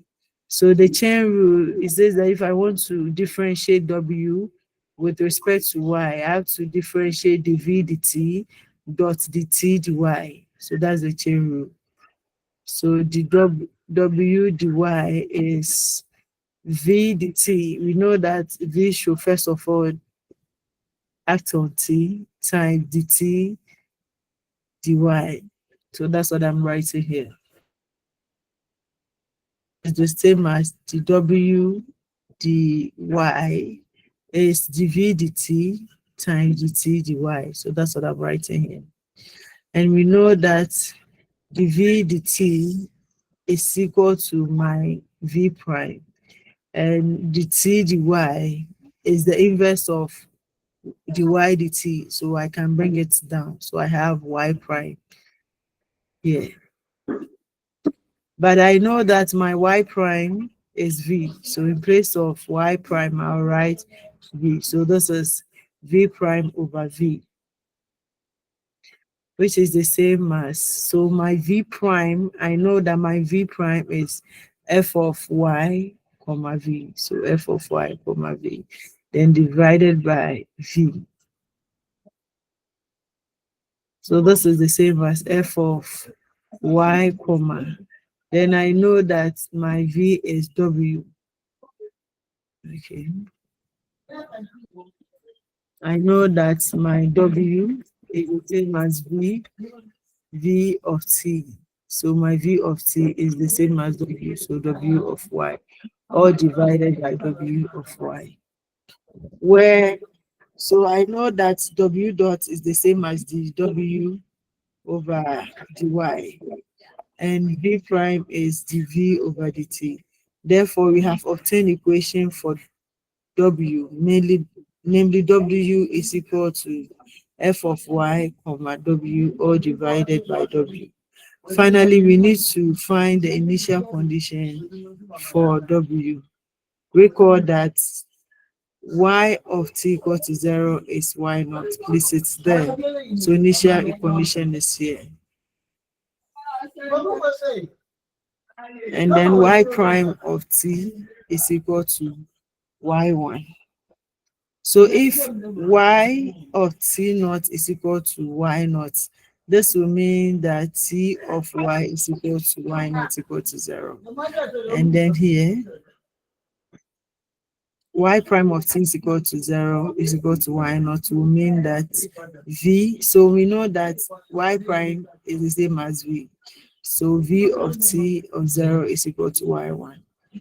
So therefore, my w of y minus y naught will be equal to v of t of y minus y naught. This is the same as v of t equal to 0 equal to y1. And I have this. Please, we'll just solve an example. So still that one, you have to make change of variable. So find a solution y to the second order equation y prime prime is equal to this, 2y prime. So we are saying the variable t does not appear in the equation. So we start introducing the function v of t is equal to y. So here I write v of t, then here will be v prime. So the equation is now given by v prime of t is equal to 2y v. Please, of t, you can decide not to write of t. They are all function of t.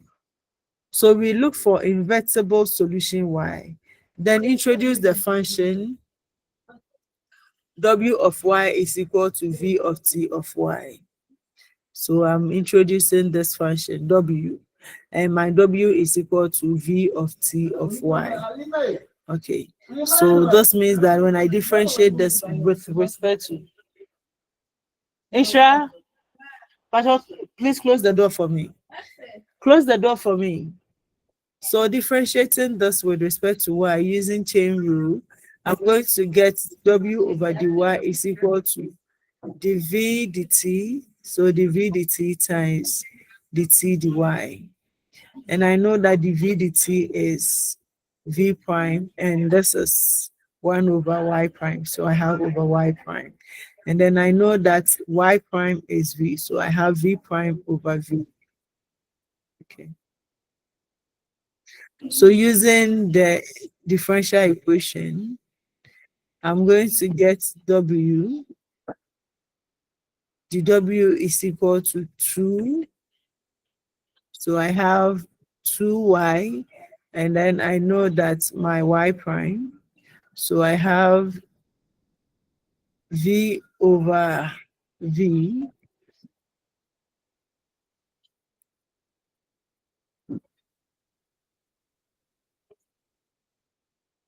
So I know this is v, right? So I have 2y over v. So this goes with this. Then I have the w over dy is equal to 2y. Then when I integrate, I'm going to get w to be equal to y squared plus c. So I just have to make some substitution.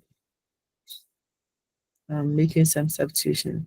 So I integrate, I have w is equal to y squared plus c.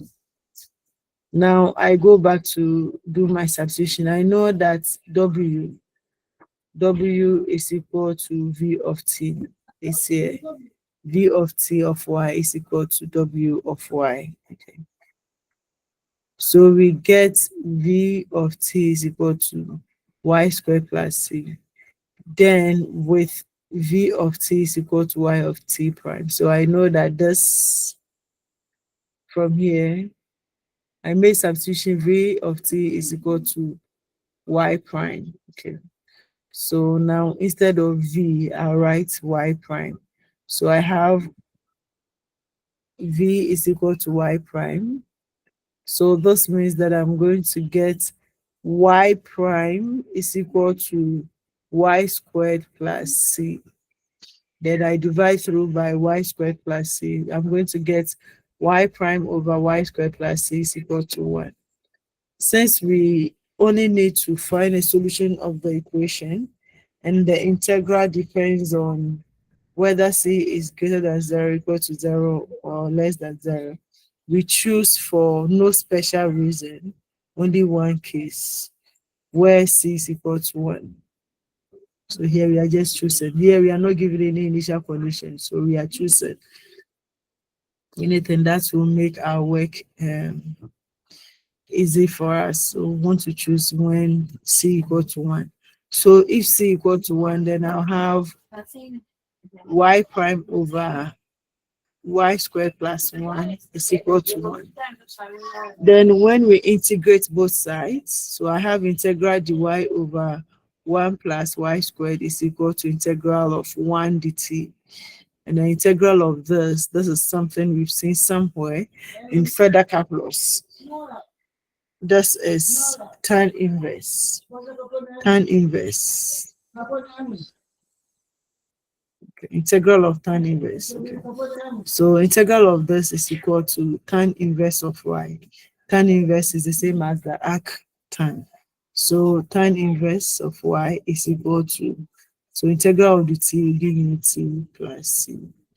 So here to make y the subject, if it is arctan, the same as arctan is 1 over tan. So my y will be tan of t plus c. And that's what we are looking for.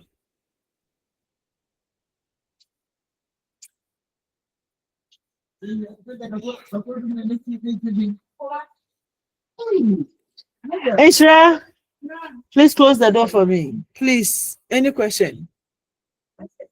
Close the door. Ishra, close the door. Please, Hello, any madam. question? Madam, Gloria. Yes, Gloria. please, this one we are using only chain rule to solve it, to Yes, get please. our We are uh, using chain rule to get the first order differential equation. So we get the first order differential equation. So chain rule will give us the function, then we integrate, we'll get a first order differential equation. We integrate, get the solution, then we substitute back our y to get another first order differential equation. Then we solve. So the aim of the reduction formula is to first of all convert the second order to first order. You solve, so you make substitution instead of y prime prime. You let your y prime be equal to v, then your y prime prime will be v prime. So you make substitution, you're going to get a first order differential equation. You solve, and then you go back and make substitution that v is equal to y prime. So what you get is still a first order. Then you integrate again to get the function. By integral, it depends on what you get. Whether you use integration by substitution, partial fraction, whatever. It depends on the question that you get. But this one, we are getting arctan, that is the differential of inverse trig function. So that's what we get. okay, madam. Thank you. You're welcome.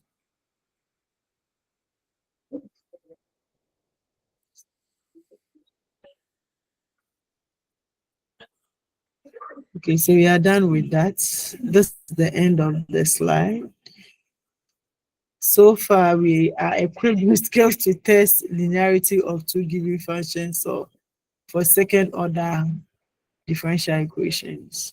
Know how to compute Wronskian of two given independent solution. Know how to compute first order differential equation from second order using Abel theorem, and then also solve the order reduction method to second order solve differential equation with a given initial conditions. Okay, so that's what we've done so far. We know how to find test for linearity, whether it is linearly independent or dependent. You also know how to compute for the Wronskian, and then the Abel's theory too. And then we also know how to use the reduction order method to solve second order differential equation.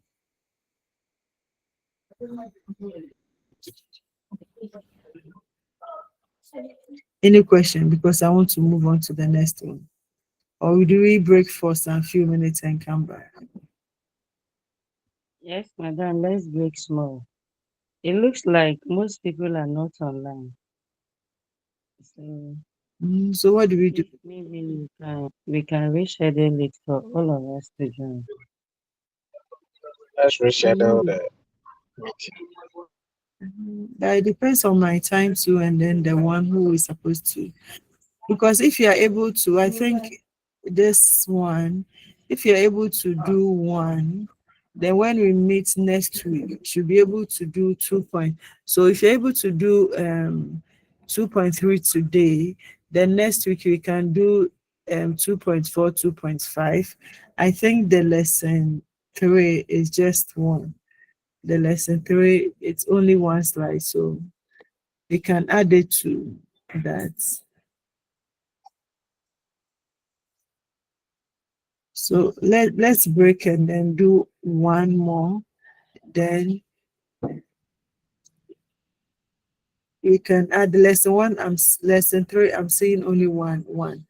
So we add the lesson 3 to the other 2 slides for this one. So please let's just try and do the 1.3. And I don't think it's plenty. I think it's how many slides? about 24 slides, but still on there. So even the lesson 3, it's what you already know. So we just do something small, then we go to what you know.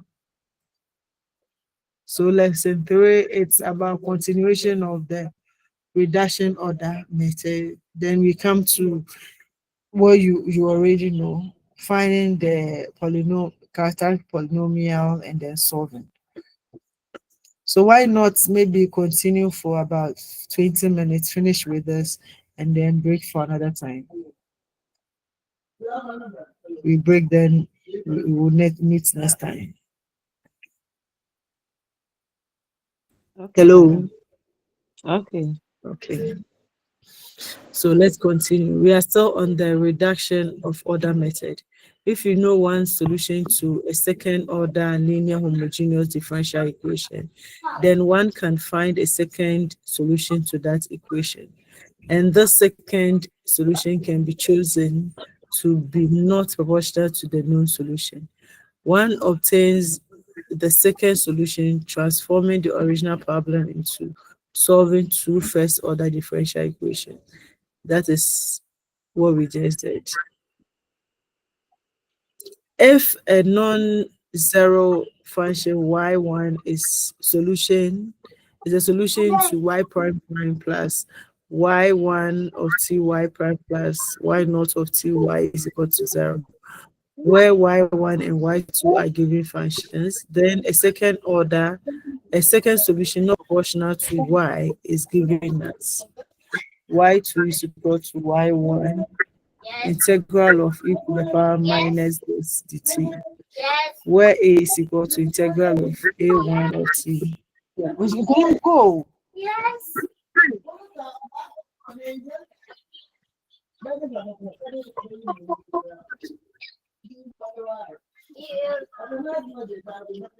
Please excuse me, just a moment.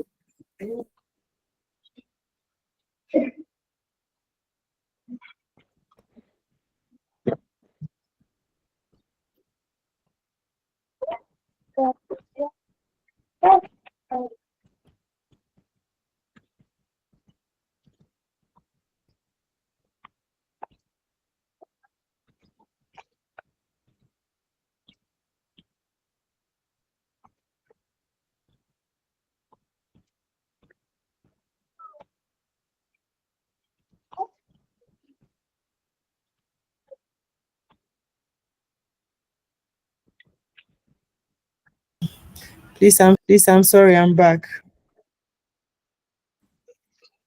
Okay, madam. Remark, in the first part of the proof, we write y2 is equal to vy1 and show that y is solution of equation 2.2.3 if and only if the function v is solution of v prime prime plus 2 this plus this v is equal to 0. In the second part, we solve the equation for v. This is a first order equation for w is equal to v prime. Since v itself does not appear in the equation, hence the name reduction of order. The equation for w is linear in first order, so we can solve it using the integrating factor method. One more integration gives v, which is the factor multiplying y1 in equation 2.2.4. Please, it's the same thing, but here we are not using y, we are using v, please.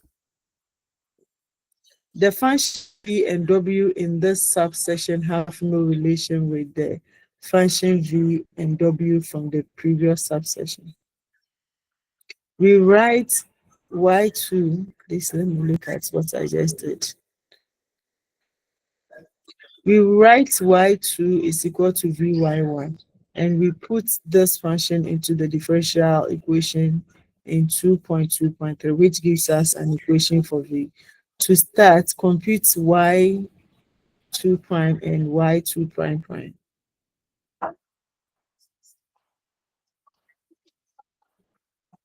Okay. So we know that if I have y2 is equal to vy1, then if I want to differentiate with respect to t, I know that they are both differentiable functions. So I use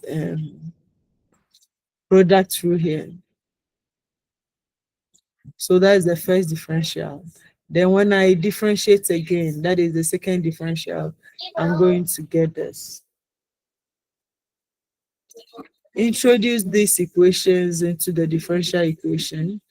So I want to introduce these ones, the y1, first derivative and second derivative into the differential equation. I'm going to get the second derivative plus a1, the first derivative, plus a naught, the function itself. Then I'll just simplify. So when I simplify, I'm going to get y1 v prime prime plus this v prime plus the whole of this times v. The function y1 is solution to the original differential equation. So we know that if it is a solution, then it means that it should satisfy this. So the whole of this should give me 0. So if it's a solution, this should give me 0. This should give me 0. Then the equation for v is given by, so I have y1 v prime prime plus twice this. Then this side will give me 0 since y1 is a solution. So then the equation will be like this. So we want to prove this. We are proving this.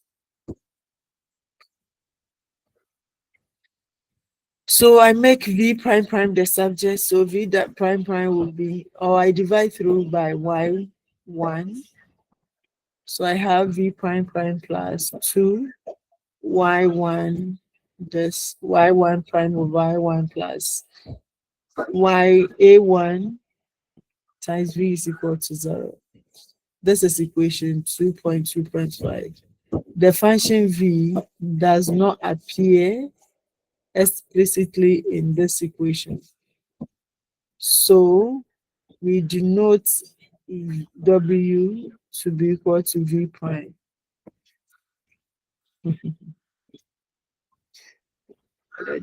So the function v is not here, but we have v prime and then v prime prime. Okay. So this one like this, we just use the. So this is v does not appear explicitly in this. Then it's like the first one that we solve.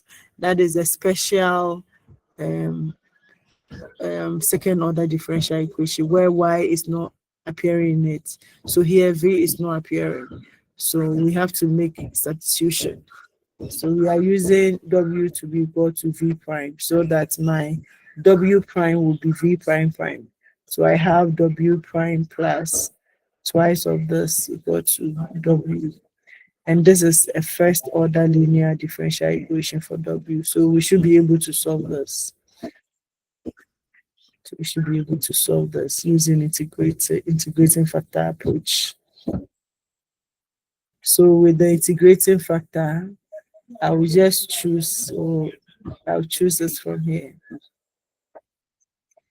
So my integrating factor, I will choose, and I'm going to get to mu is equal to this. You take your time to play around, and you're going to get to mu is equal to this, where a is the integral of this. Therefore, the differential equation for w can be written as a total t derivative as y1 to e to the power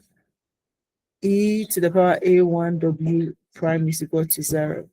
Then when you integrate, you're going to get y1 squared e to the power a1 w is equal to w naught. Then you want to make w the subject. So my w will be w naught e to the power minus a1t divided by y1 squared.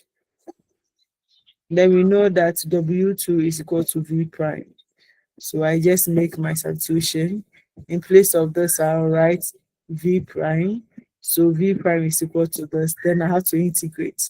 So when I integrate, I'm going to get my v to be equal to the integral of this a constant, so it can come out the integral of this. We are looking for just one function v, so we choose the integration constant w not equal to 0 and v not equal to w not equal to 1 and v not equal to 0. Then we obtain v to be equal to e to the power minus a1 of t divided by y1 squared. Okay. But I know my y, my v, so I still make my substitution. So my v is y. So I have y2 minus y1. Then when y, okay. So we obtain my v is equal to, this implies that my y2 is equal to, so this is my v. And then you know that the solution is v2 is equal to, y2 is equal to v times y1. So since we've gotten v, we're going to get y1 times v. So I have v2 is equal to, y2 is equal to v times y1. So that's what I have. For the furthermore part, we need to show that the function y and y2 is equal to this are linearly independent. So we have to start computing the Wronskian. We want to show that they are linearly independent. So we have to find the Wronskian. No, this one is approval. We approve it. Okay. So we find the Wronskian. And then the Wronskian, we know that we have to differentiate this, we have to differentiate this. Then we find the determinants. So the determinant will give us w is equal to v prime y squared. Recall that above in this proof, we have computed v prime to be w. And the result was, we had our w to be this. So we get v prime y1 squared to be w e to the power a e to the power minus a, and then the Wronskian is divided by this. So this is a non-zero function. We know that anytime it is a non-zero function, it means that they are linearly independent, and this establishes the proof.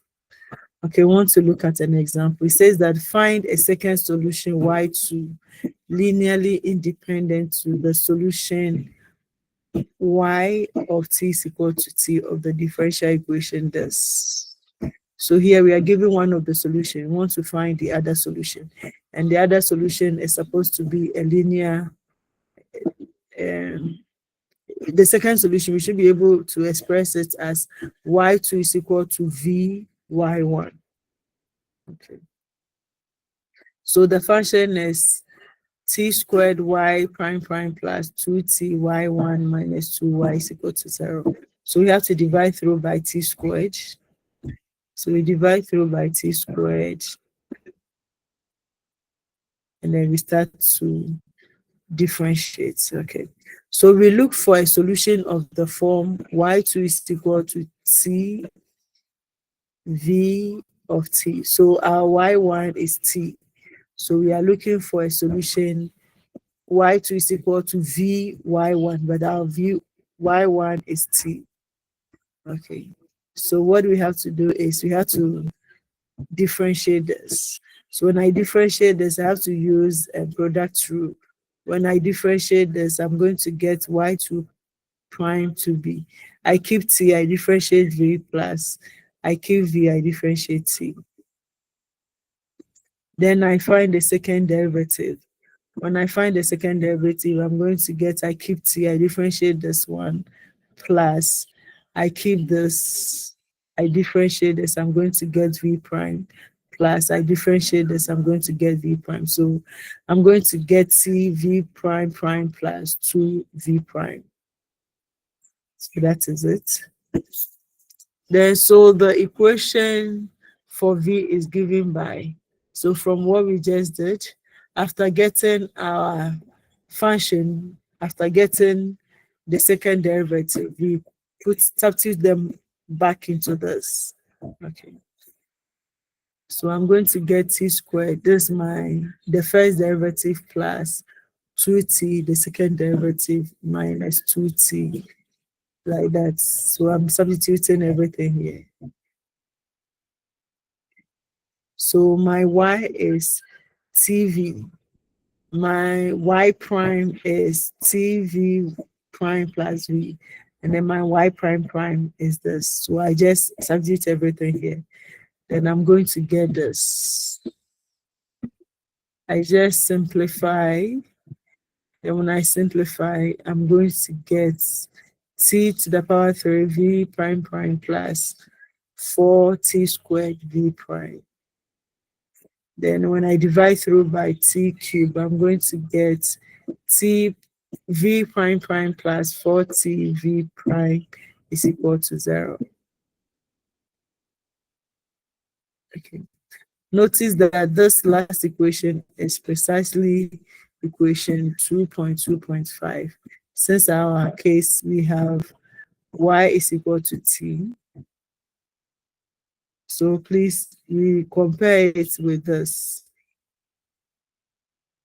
With this, we are comparing it with this. So we have v plus something equal to that. Okay. Okay, so this is what we have, and we can write this thing here, everything here, can be written as t. So I multiply through by t. I can write this as t v prime prime plus 2 over t v prime is equal to 0. I just want to get something that looks like the original function. So I have v prime prime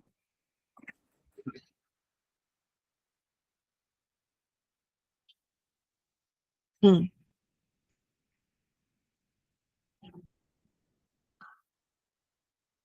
I have v prime prime plus 4 over t v prime is equal to 0. Then I multiply through by v. So I have multiply through by t prime prime plus 4v is equal to 0. Then I write this thing here as t v prime prime plus. So the 2, I can write it 4 as 2 plus 2t t over t. T over t is the same as 2. So I can write it like that. So that's what I have written. So my 4 here is now 2 plus 2t over t. So that's what I've done here. So I have t v prime plus 2 plus 2t over t v prime is equal to 0. So now I can use the method that I have over there. The equation for v is a first order equation for w. So I will let w be equal to v prime. Okay, so this means that my v prime prime will be equal to w prime. Okay, so given by, so my v prime, my w prime over w is equal to minus 4 over t.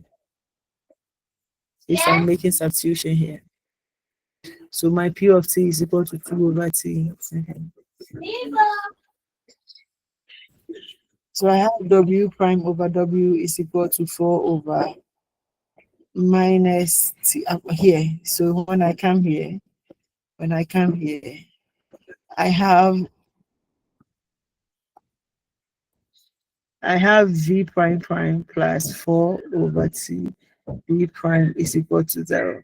This is the same as v prime prime is equal to minus 4 over tv. Okay. Is it t or t squared?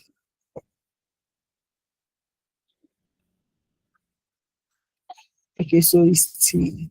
Now if I let if I let v prime to be w, it means that my v prime will be equal to w prime. So I come here, v prime is w prime, so I have w prime is equal to minus 4 over t.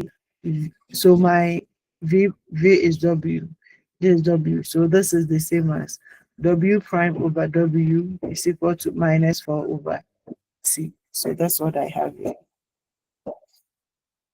So I have w prime over w is equal to minus 4 over t. Now I can integrate. I can integrate this.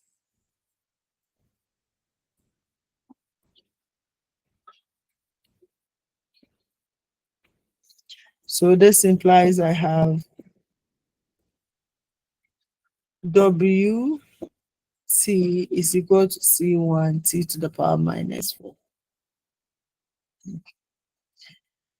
Therefore, integrating one, so I have, this is my w. W is the same as v prime.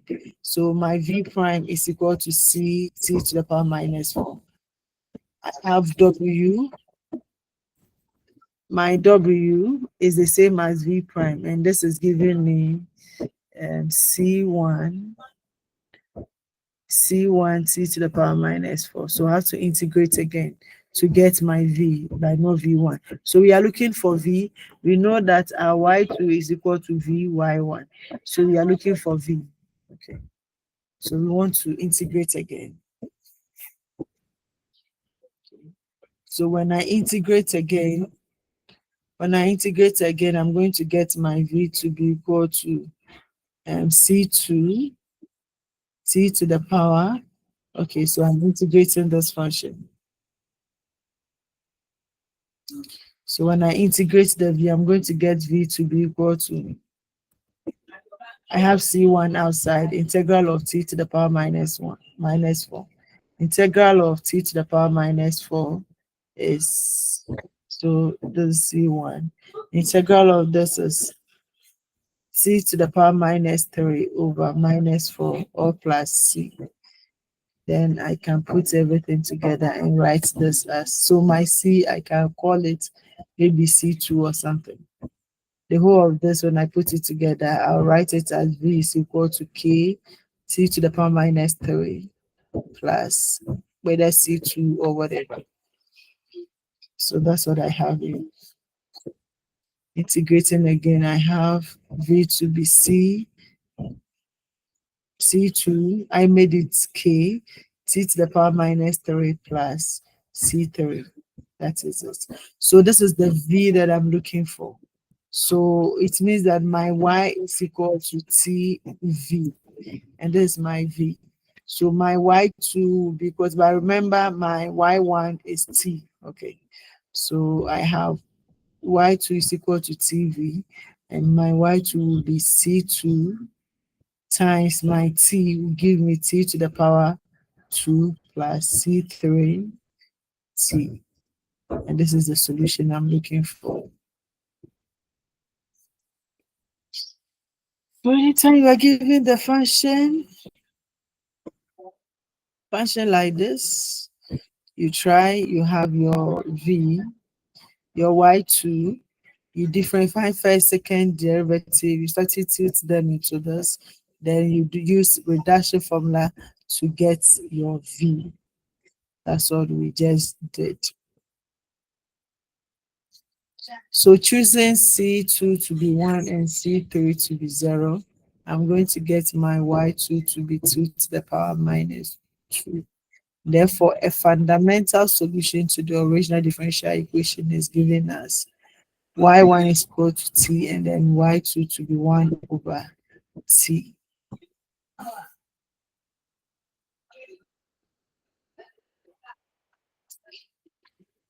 Okay. So the last thing we want to do before we end this, we want to look at how to solve homogeneous constant coefficients equations. All solutions to a second order linear homogeneous equation can be obtained from any pair of non-proportional solutions. This is the main idea given in section 2.1, theory 2.1.7. In this session, we obtain these two linearly independent solutions in the particular case that the equation has constant coefficients. Such problems reduces to solve for the root of a degree degree 2 polynomial, that is a characteristic polynomial. Okay. The root of a characteristic polynomial. In section 2.1, we only needed to find two linearly independent solutions to second order linear homogeneous equation.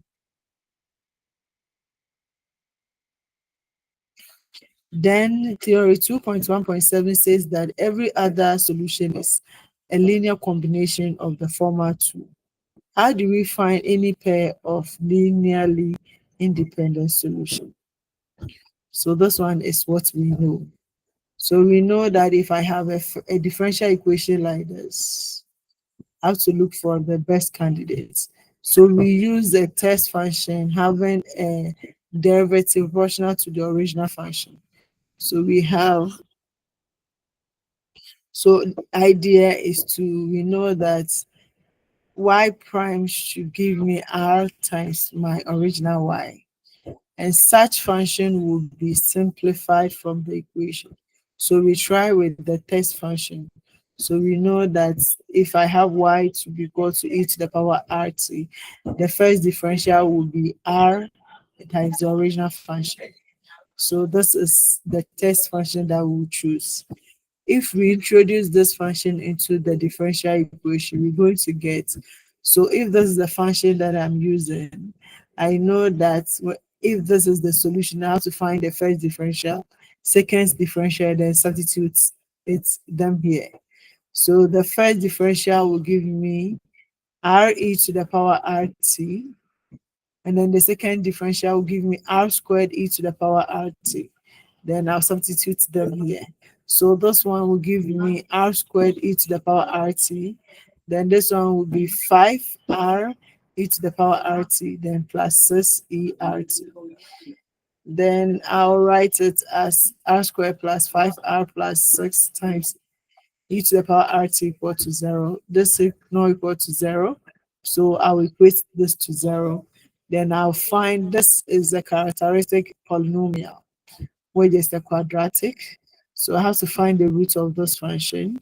And then to find the roots, we can use any method that you know.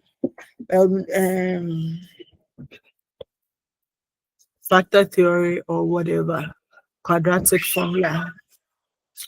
So if you use the quadratic formula, you're going to get one of the r's to be -2 and the other one to be -3.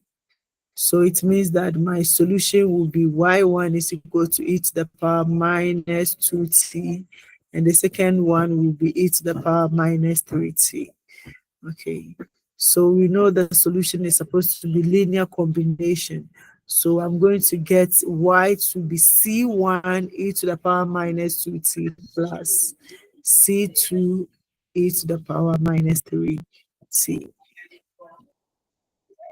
Okay, so these solutions are not proportional to each other. So there are fundamental solutions to the differential equation in 2.3.1. Therefore, theory 2.1.7 in section 2.1 implies that we have found all possible solutions to the differential equation, and they are given by y is equal to c1 e to the power -2t plus c2 e to the power -3t, where c1 and c2 are in R. From the example above, we see that this idea will produce fundamental solution to all constant coefficients homogeneous equation having associated polynomial with two different roots. Such polynomial role to find solutions to the differential equations as the one above. So we give such polynomial a name. So such polynomial, we call it the characteristic polynomial. So definition, the characteristic polynomial and characteristic equation of the first order, second order linear homogeneous equation with constant coefficient thus is given as PR is equal to R squared plus R A1 R plus A naught. And where P of R is equal to 0. So this will go to 0. Then I'll solve for my R's. I'm going to get R1 and then R2. So please, that's what we know, the one that we know. As we saw in example 2.3.1, the roots of the characteristic polynomial are crucial to express the solution of the differential equation above. The characteristic polynomial is a second degree polynomial with real coefficients, and the general expression for the root is given by this. So this one we are using the quadratic formula. Now, if the discriminant, we know that's the discriminant, is positive, 0 or negative, then the root of P are different real numbers. Only one real number or a complex conjugate pair of complex numbers. So we know that if it is positive, then we're going to get real numbers. If it's equal to 0, then we get only one real number. And if it's negative, then we have the complex conjugates pair of complex number. For each case, the solution of the differential equation can be expressed in different form. So please, we are on what we discussed last time. So constant coefficients. If R1 and R plus and minus, you can use R1 and 2. The root of the characteristic polynomial to the second order differential equation with constant coefficient thus. And if C plus and C minus are arbitral constant, then the following statement hold true. So it says that if R plus is not equal to R minus, and they are real or complex, then the general solution is given by y is equal to c plus e to the power r plus t plus c minus e to the power r minus t. So that is the solution. If r plus is equal to r minus or equal to r naught, so if that is if we have repeated roots, then the general solution is given by c plus e to the power r naught t plus c minus t, as you said last week, t e to the power r naught t. Furthermore, given real function constant t naught, y naught, and y1, there is a unique solution to the initial value problem, and the initial condition y naught is equal to y of t naught equal to y naught, and y prime of t naught also equal to y1.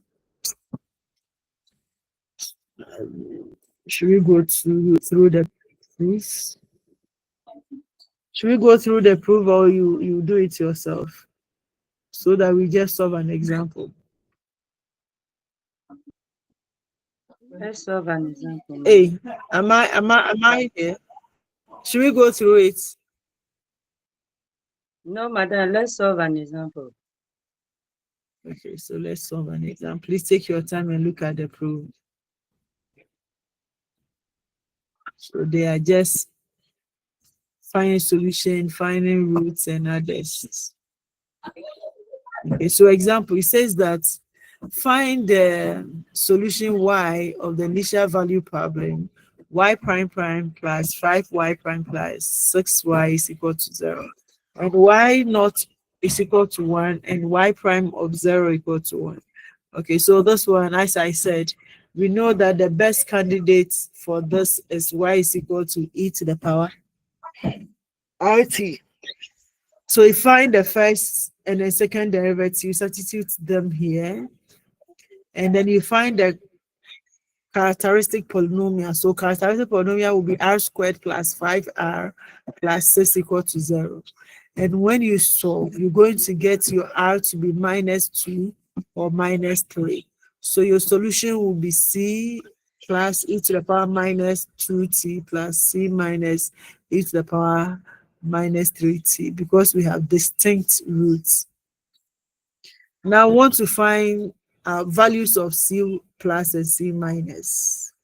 So the first one, I will just substitute when t is 0, y is 1. So I have 1 is equal to c plus e to the power minus 2 times 0 plus c minus e to the power minus 3 times 0. So this is e to the power 0, e to the power 0. So I'm going to get 1.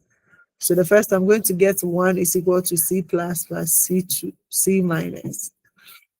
Then I will use this condition to. So to use this condition, I have to differentiate this function. So when I differentiate the first derivative, I'm going to get minus 2c plus e to the power minus 2t plus. So minus 3c minus e to the power 3t.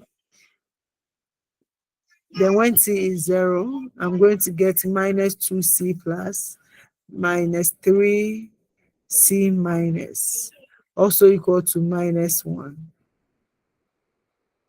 So I can solve these equations, two equations, in two unknowns.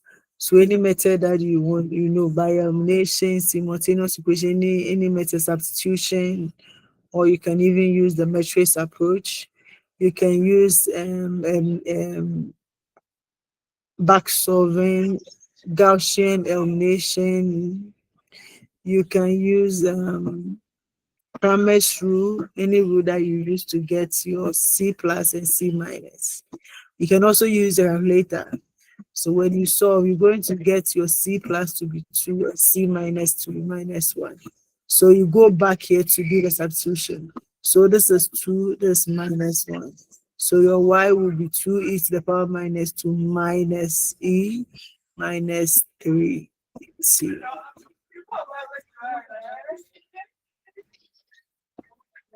So we have an example. We want to find solution to the initial value problem first. So this one, you have to find the characteristic polynomial. So characteristic polynomial will be 9r squared plus 6r plus 1 equal to 0. So that's what I have here. Then I have to find the roots. So anyway, using calculator or anything, when you solve, you're going to get repeated roots. So R1 or R plus and R minus will be minus 1 over 3. So that is it. Then you find your solution, your y will be c plus e to the power minus t over 3 plus c minus t, because they are the same. The second one, you have to multiply it by t. T e to the power minus t over 3. So that is it. Then the next thing, I have to find the value of c minus and c plus. So I will first of all use this one. So when t is 0, y is 1. So t0, I substitute t0 here equal to 1. So I'm going to get 1 is equal to the first one. This one is 0. This one is 0. Okay. Okay, so this one is also 0. So this one will go. So I'm going to get 1 is equal to C2, C plus. So my C plus will be equal to 1. Then the second one, I have to differentiate this. So when I differentiate, I'm going to get minus C plus over 3 e to the power minus t over 3 plus c minus into bracket 1 minus t over 3 e to the power minus t over 3. So that's what I get. Then when t is 0, y is 5 on 3. So I do the substitution. I have 0 here. I substitute 0 here. So this side will go to 0. I'm going to get c minus times e to the power minus t over 3. So t is 0. So I'm going to get 5 on 3 is equal to minus c plus divided by 3 plus c minus. I know that my c plus is 1, so I'll put the 1 here. Then when I play around it, I'm going to get my C minus 2B 2. Okay, so I have 1 here. So I have 5 on 3 plus 1 on 3, which is 6 on 3. And 6 on 3 is 2. So I have C minus is C minus is 2, C plus is 1. So I go back and then substitute. So this is 1, this is 2. So I have y is equal to 1 plus 2t e to the power minus t over 3, all times that. So that is it. Can I continue? No, madam. Please, madam. Hello. Hello, please. Can you hear me, Can I madam? continue? Yeah, yeah, I'm here. I want to find out something. Please, when they give you the Okay. equation, When do we do it? when the equation is given to you, hello, like the Yes, I'm equation we here. have there, y prime prime plus 5y prime plus something like that. When it's given to you, would they also give you the e This one. the ERT for you to Y replace is them? equal to e to the power RT. Yes, No, you will not be and given. then you will not be given. Yeah.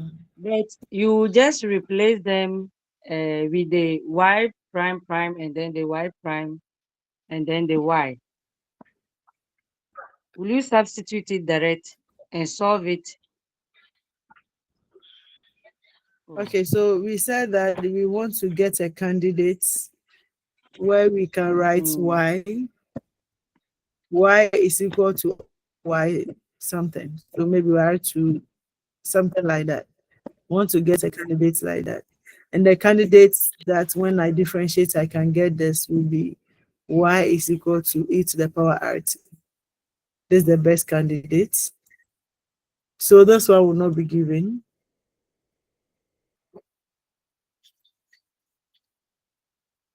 So this one will not be given. I have y is equal to e to the power rt. This one will not be given. You should know that the best candidate is that. So I have y prime, and this is r e to the power rt. Y prime prime is equal to r squared e to the power rt. Then I'll go and do the substitution. The substitution is y prime prime plus a 1 y prime plus a naught y is equal to 0.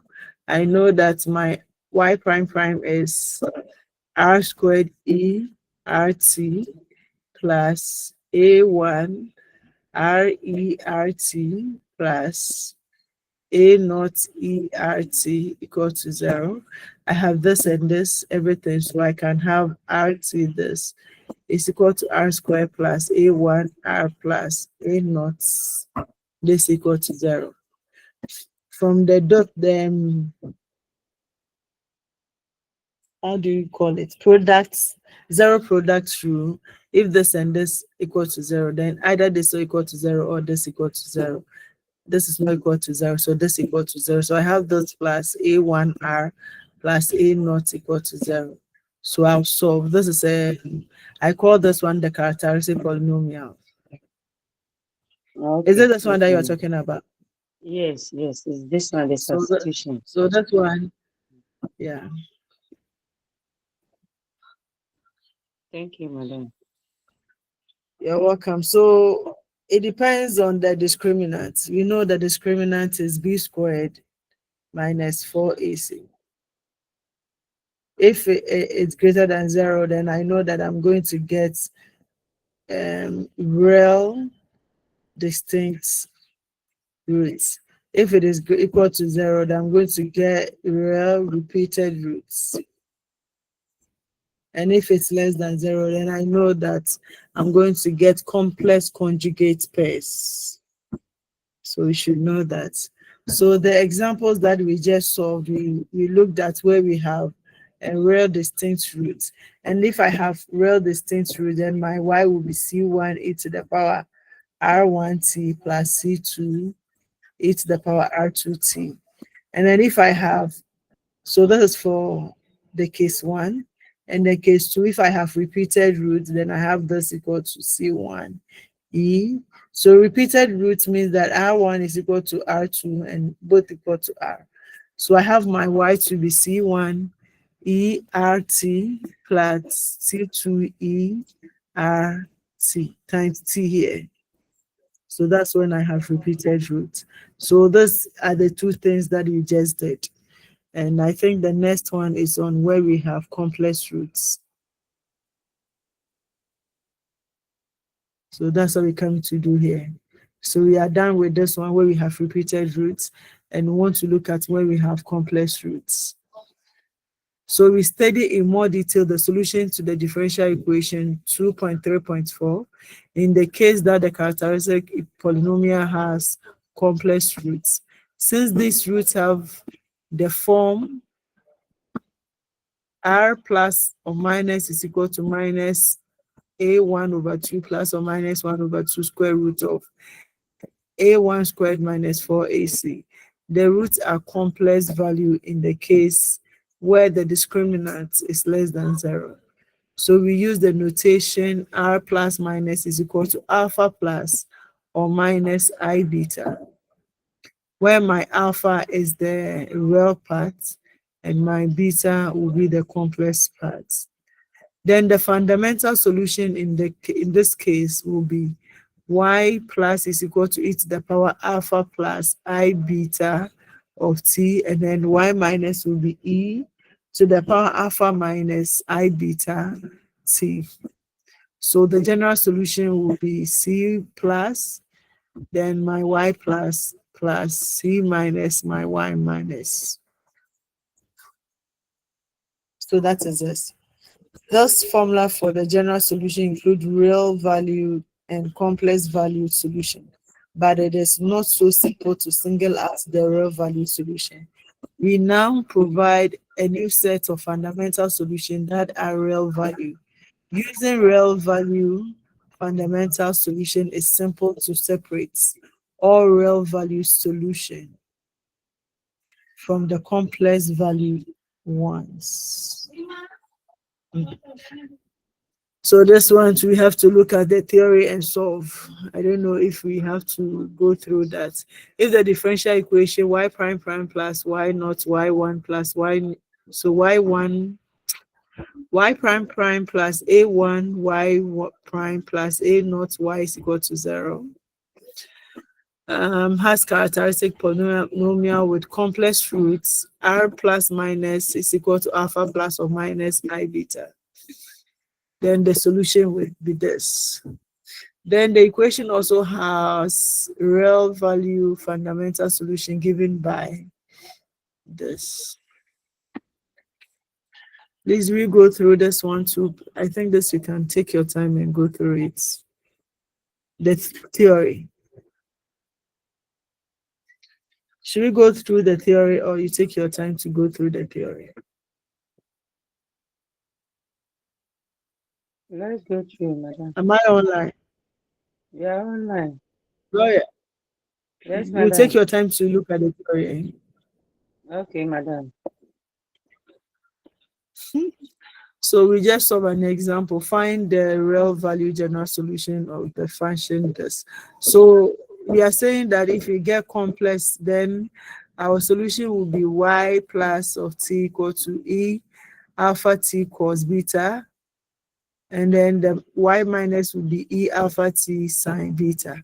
So if I combine the two, I'm going to get C1 e to the power alpha t cos beta t plus C2 e to the power alpha t sine beta t.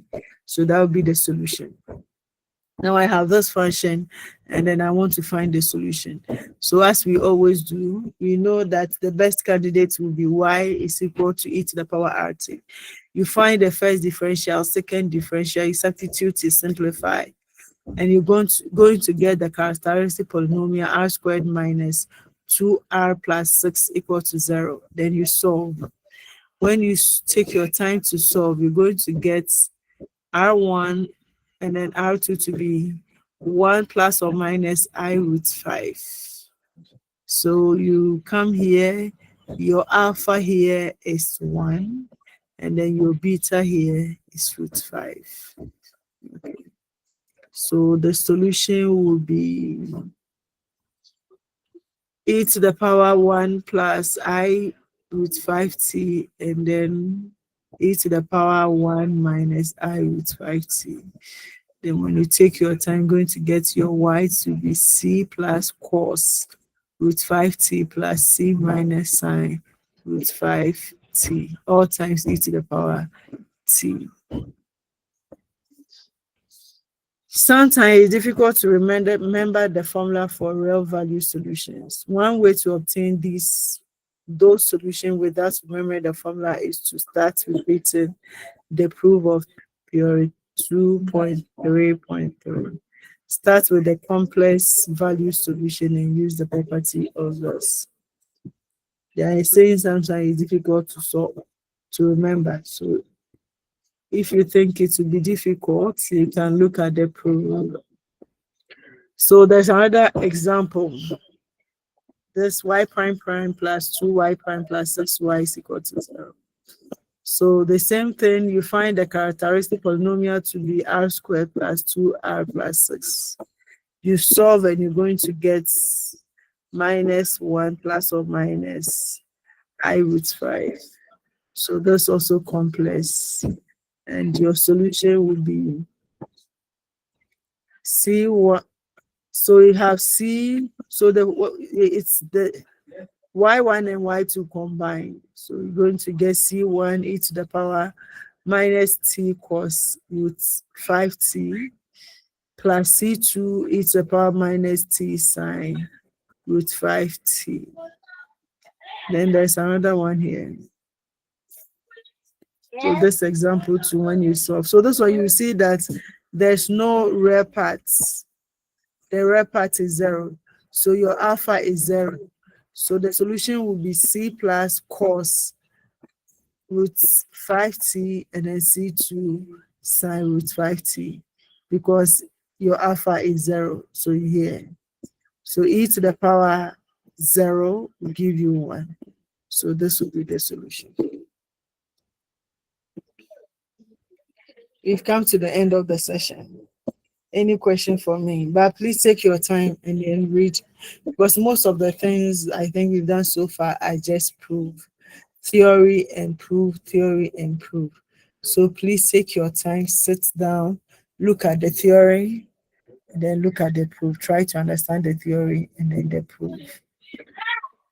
So far we've been able to apply, or we treated the method of reduction of order, of first order of differential equation, giving one solution. So when we are given one solution and we want to find the second solution, we apply the reduction order to get our V. We have also dealt with the root of characteristic polynomial approach to solve all kinds of roots, being it different roots, repeated or complex roots. So that's what we've done so far. We have some questions here. You can try your hands on them. Thank you. Do you have any question for me?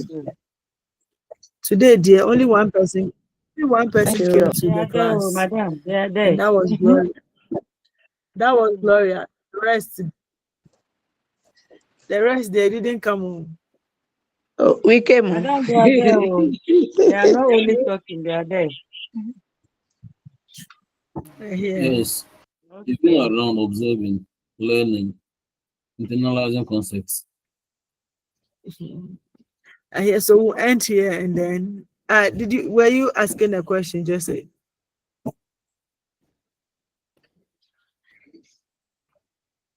Joseph, were you asking a question? Was it Joseph? Somebody was talking. Who was speaking? Gloria, I heard someone's voice. Who was that? Yes, it was Emile's voice. I don't know where the person is.